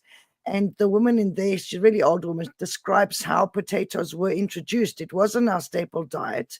They were taken off the land, and then they were put in these tiny little places. I think they called them cotters or something, where they only had a tiny piece of land. And it was very acidic. And they used to have to put seaweed on it to alkalize it. To neutralize it. And they had to grow potatoes. And then this potato kind of virus or whatever was introduced, and everything went slimy, and everything else was exported from the country. And how they don't tell the story of how Scots were affected by this is huge, 3 to 4 million. Yeah, it's a massive And number. I think that they touch on it in the TV series Victoria, where they actually she started asking about it, in this cleric come across from Ireland in the series, actually says, these piece noticed at the ports they're just taking all the food out of it, and he went to complain to one of the priests, and the priest just screamed at him and told him to mind his own business and that these people deserve to die. And this was their attitude. They thought that we, the Scots and the Welsh and the Irish, needed to be exterminated. And this is what Robert Knox, the Birkenhead guy, literally put in his book Races of Men, that the Scots, the Irish, and the Welsh need to be exterminated and driven from these lands. Now, what they forget in destroying our history and hiding our history, there was archaeological find in the north of Scotland last 2023, an Iron Age site with Pictish remains, and they actually proved that the Pictish people had been here well before the Iron Age. So these are lies to say that they were Brythonic Celts, and the Welsh had been here long. They were the indigenous people. So they just lie about us, and then they think they have the right to exterminate us, and they don't. It's appalling. Yeah, there's a whole massive history there that's it's not been really exploited. They're so clever at hiding things, but it's funny you're saying like the Burke Hare. Like if you read those books, there is little clues. The clues are there, but it's like seen through the propaganda. We've all been programmed with Jem to actually pick those clues up. My own kind of readings and stuff, I do pick things up from time to time that makes me. You know what it's like when you drop down that rabbit hole or that wormhole, and then you start researching. But you start finding so much stuff. Yeah. I mean, I Yeah, picked up this whole thing that there'd been forced marriages throughout the Scottish kings. Like, obviously, Scotland was in existence before England. And yes, it was yeah. only after they become England that it Because suddenly started England was a pitching whole up provinces almost, wasn't it? It was all broke pitching up. up with our kings, like unexpected, with this huge army, and saying, if you don't sign this treaty, we will kill you and your people, and you have to marry one of our daughters. So they wanted our bloodlines, and then they used it extensively, repeatedly, and one of the people who wouldn't obey them was Alexander III. And he did marry, it was actually Longshanks' sister and King Henry VIII's daughter. And then she passed away, and he married a French woman. Within months, he was dead. And believe me, he was actually assassinated for not obeying. Because right after that, he installed, was it Balliol? And then he come in and just decided to seize the Stone of Destiny, like he didn't get it. And literally take the honors of Scotland. But once you go into these links and you click on the side links, you'll find the story is so fragmented over many, many links, even on Wikipedia. But you can still find information. And I literally proved the whole theory that this had happened. And there was one case where one of the kings had to pay like £100,000 within a year. And if he didn't, Scotland would fall into their hands again. So this is this repeat thing. Like with Grangemouth, it was stopped twice. Third time now. And Loch Lomond, you know that we were actually seized. This is the 5th time we have been seized unlawfully. So they don't give up. They just keep at it. Yeah, and there's common strategies when you zoom right out and look at that big, massive, that global picture. There's common threads run through history, but not just here as well. With the whole, other colonies, it's there if you want to look for it. So when you start to feel like a conspiracy theorist, Jim, when you dig deep into these things. But if you really want to research it, it is there, and it does. I've noticed the things that I've researched, often lead to what people think are quite strange places. But it's true, you're saying about that history there, the Alexander the third thing. That's provable. That's documented history. So that's it. But listen, someone is at the front door. Gemma rings just went. I'm going to. Okay, we're going to finish off anyway. But it's been lovely having you on the show, and you're welcome back anytime. Thank you so much, Jim. And we should have a song coming out soon that's about Loch Lomond, and I know that Graham Dallas has been inspired. So off you go, and I'll finish off. We'll work on that for sure. And thanks very much for giving the campaign a bit of publicity on your cracking show, Jim. Thank you so much. Okay, lovely. Thank you. Bye. Thank you. Bye. Okay. Okay, everybody. Actually, I don't know why I'm so big on here. That's terrifying. Please go smaller. I don't know why it's so big. It's not supposed to be. Okay, so just a reminder that's it's the Sail for Freedom tomorrow from Troon to Arran. It's at 12 o'clock. So guys, get out there, book your tickets, support it. It's a really good cause. And just people chatting in the chat room with comments saying people are looking forward to All Under One Banner Sterling, which is coming up. And the first ferry leaves Troon at 10:30. So try and get on that support Sail for Freedom. There's a Facebook event, and it's organized by Chris Wilson, I think it is. And also there's let me just get the event. Okay. So that's the one. So the first one, apparently Ashbury says, is at 10:30, but you can just get on there and everybody's going to meet on the Arran side.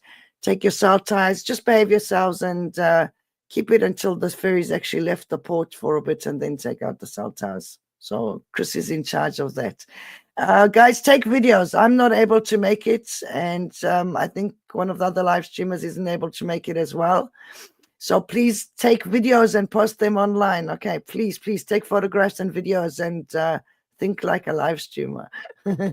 And there's one more thing, and that's tomorrow, Netherlands for Independence. There's going to be a virtual rally. So instead of a march in the Netherlands, they're going to have a rally with speakers and musicians: Amanda Brown, Tina Ginneman, Judith Varley, she's fantastic, Graham Dallas, who's also fantastic, and obviously everybody's fantastic, and some wonderful speakers there, Sarah and all that. So might be speaking a bit about the conference that just happened. And I saw somebody recommending that people, watch the footage from SSRG. There's some of the live streams this past weekend. Some of the live streams on Independence Live from Jason67, hashtag Jason67. All the live streams are also on a page on Facebook called Scotland's Independent Media, because sometimes we run out of places to live stream from one account. So we just got that as a backup, and everybody's all good and fine. And just one thing that I wanted to say was in the Sounds of Freedom Radio, literally, you can put it on your Fire Stick. Okay, if you go into Amazon Silk on your Fire Stick, you enter in SOF, which stands for Sound of Freedom, SOF Radio .ismyradio.com. That is the address of the streamer, and then you can play the sound even with a Bluetooth speaker on your TV anytime you want to. And you can also, if you click on the link which is pinned to the Facebook page, then you can actually you can make an app out of it. So you right click on the browser on the three dots and go down to apps, and you can make an app that goes on your laptop, your tablet, your mobile phone, and you can have Sounds of Freedom radio anytime you want to. So we're appealing to young people and everybody. Get out writing songs, writing poems.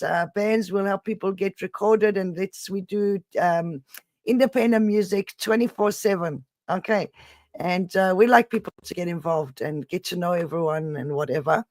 What I'm going to say is we were playing some music from Mo from Saucer just now, and it just kind of ended mid-song. So I'm going to try and end that off with that. And thank you to everyone watching. We've got over 100 people watching, and we love you all. And let's all care about each other and not actually worry about what political party you support or what football team you support. We are one nation, one people, one goal, and that's independence. Okay, let's give more hugs and to get to know everyone. Don't worry about the other fish. It's not important. Okay, of course people will disagree. Let's worry about the cases where we do agree and we've got talents to get to know people. Okay, love you all, and I'm going to sign off now. We're going to play some music, and here we go.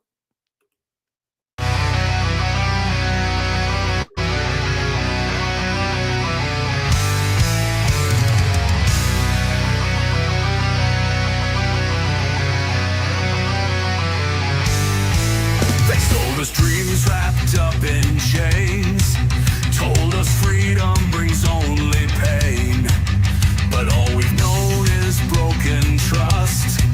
Westminster's rule was never just. We were fooled before, we believed their lies. They took our trust, left hope to die. Swear it's different, but it's all the same. Will Scotland fall for the Union song again?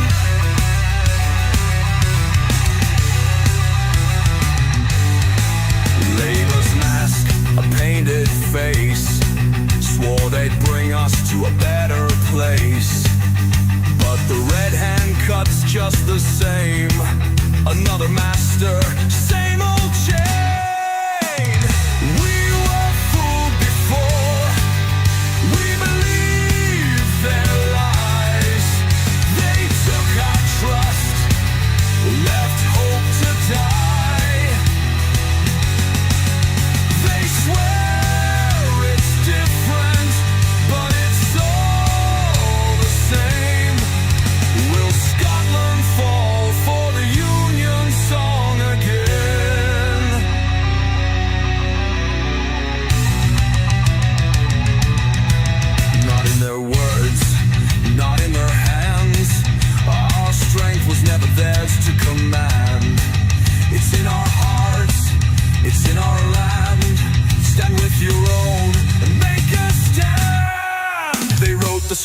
we played along, sang their tune, believed their song. But every time the story's the same, a promise made, a debt unpaid. We were fooled before, we believed their lies. They took our trust, left hope to die. They swear it's different, but it's all the same. Will Scotland fall for the Union song again? We were fooled before, we believed their lies.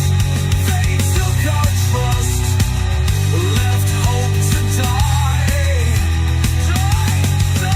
They swear it's different, but it's all the same.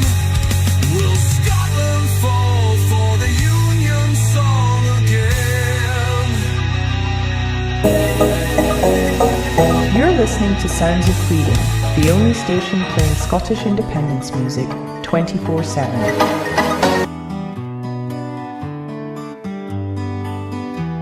They shut the gates, they stole the keys, took the gold and left us to freeze. They sold our power, they drained our seas, and you still bow down on your knees. Laugh while they take it all, laugh while they watch us fall. Your hands in your pockets, your head in the sand, while they rip the heart from your own homeland.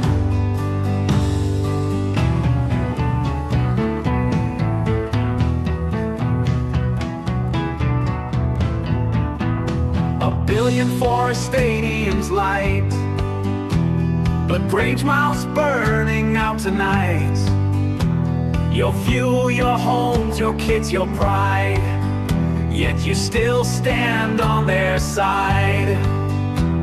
Laugh while they take it all,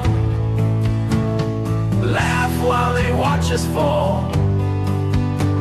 Your hands in your pockets, your head in the sand, while they rip the heart from your own homeland.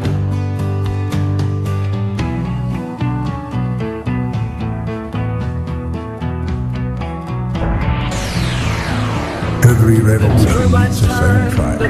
Find yours on Sounds of The Freedom power Radio. flows, but we get none.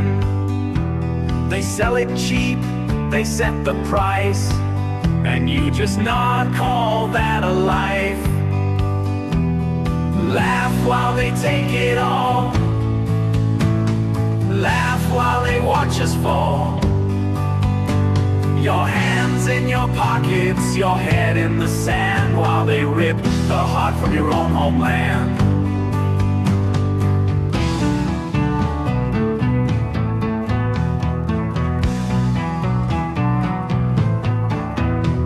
Wake up, wake up, wake up, the fire is out. Your land is burning while you laugh and shout. They feed you lies, they fan the flames, and you just smile while they steal your name. Laugh while they take it all, laugh while they watch us fall.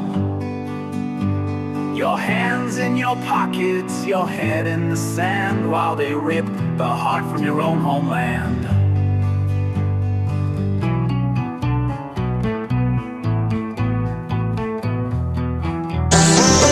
You're listening to Sounds of Freedom Radio.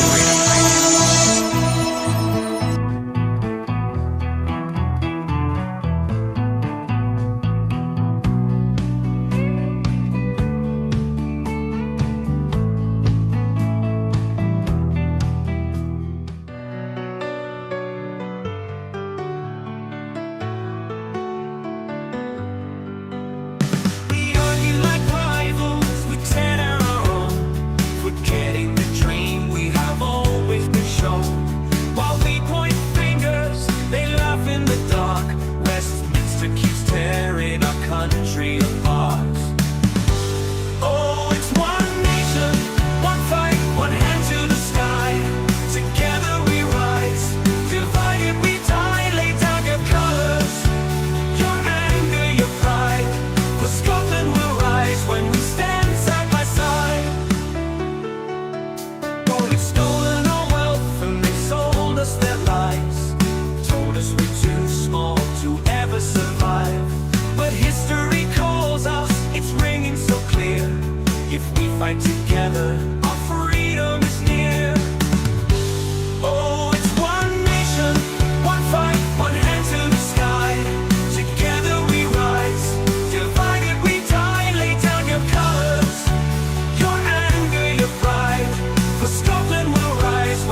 lesson that must hold fast. We've one common enemy, it's not our own. It's the chains they built from Westminster Stone. Oh, it's one nation, one fight, one hand to the sky. Together we rise, divided we die. Lay down your colours, your anger, your pride. For Scotland will rise when we stand side by side. So raise up your voice, let the truth be known. The fight is for freedom, for Scotland alone. No leader, no party, no quarrels worth more than the hope of a nation we're fighting for.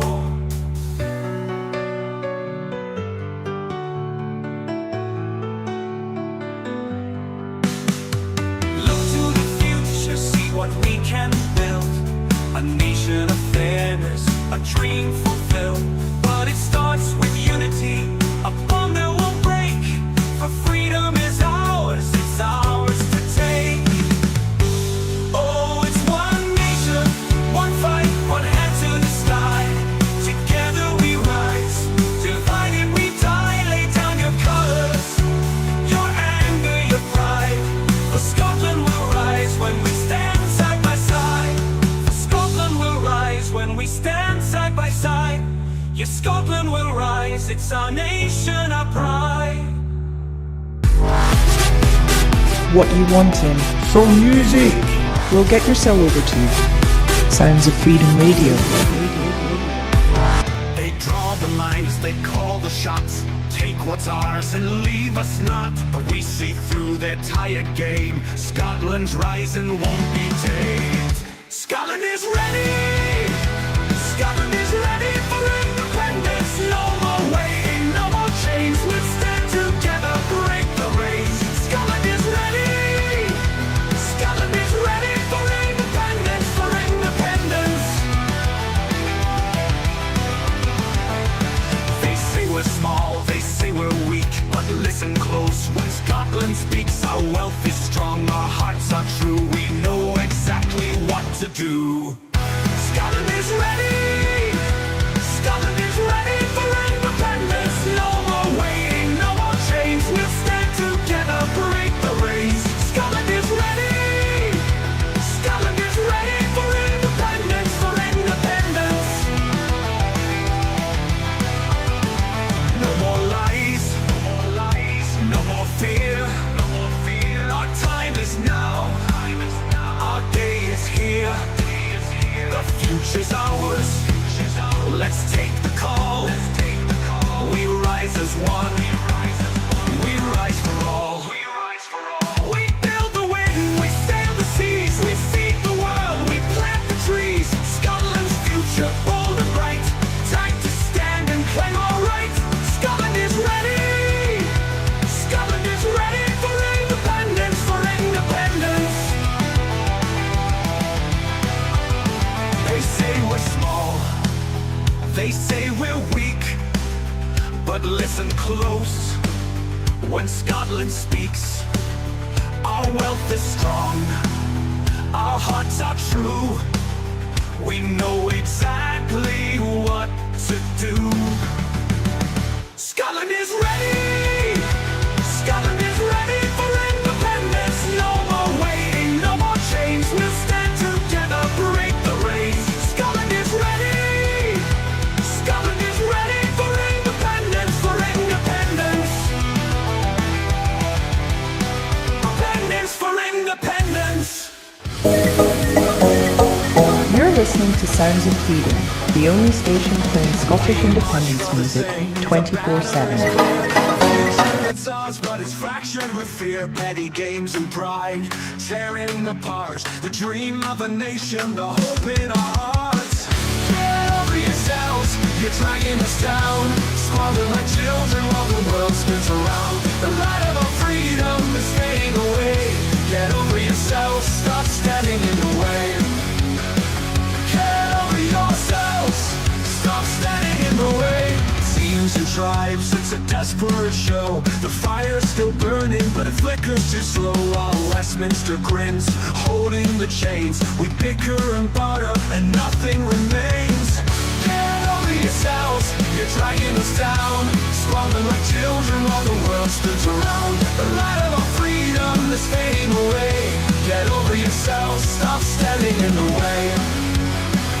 Get over yourselves, stop standing in the way.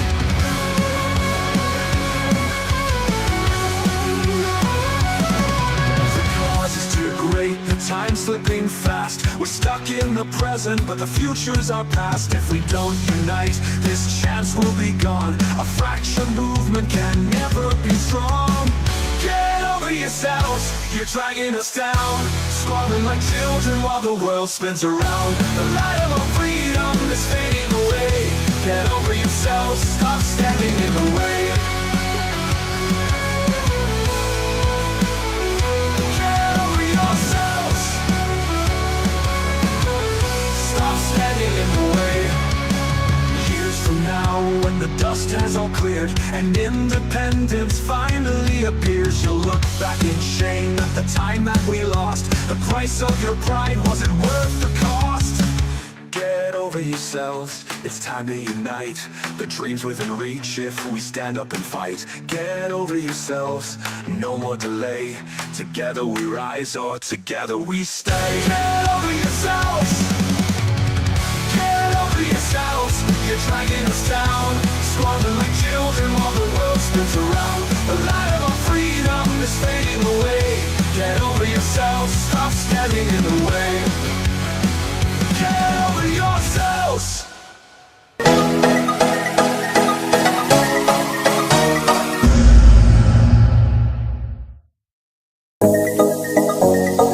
You're listening to Sounds of Freedom, the only station playing Scottish independence music 24/7.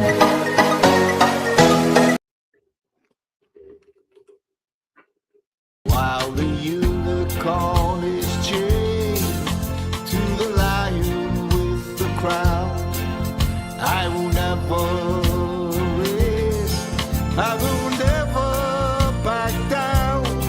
With the trust he saw the truth and the shield of integrity, I will fight until I die.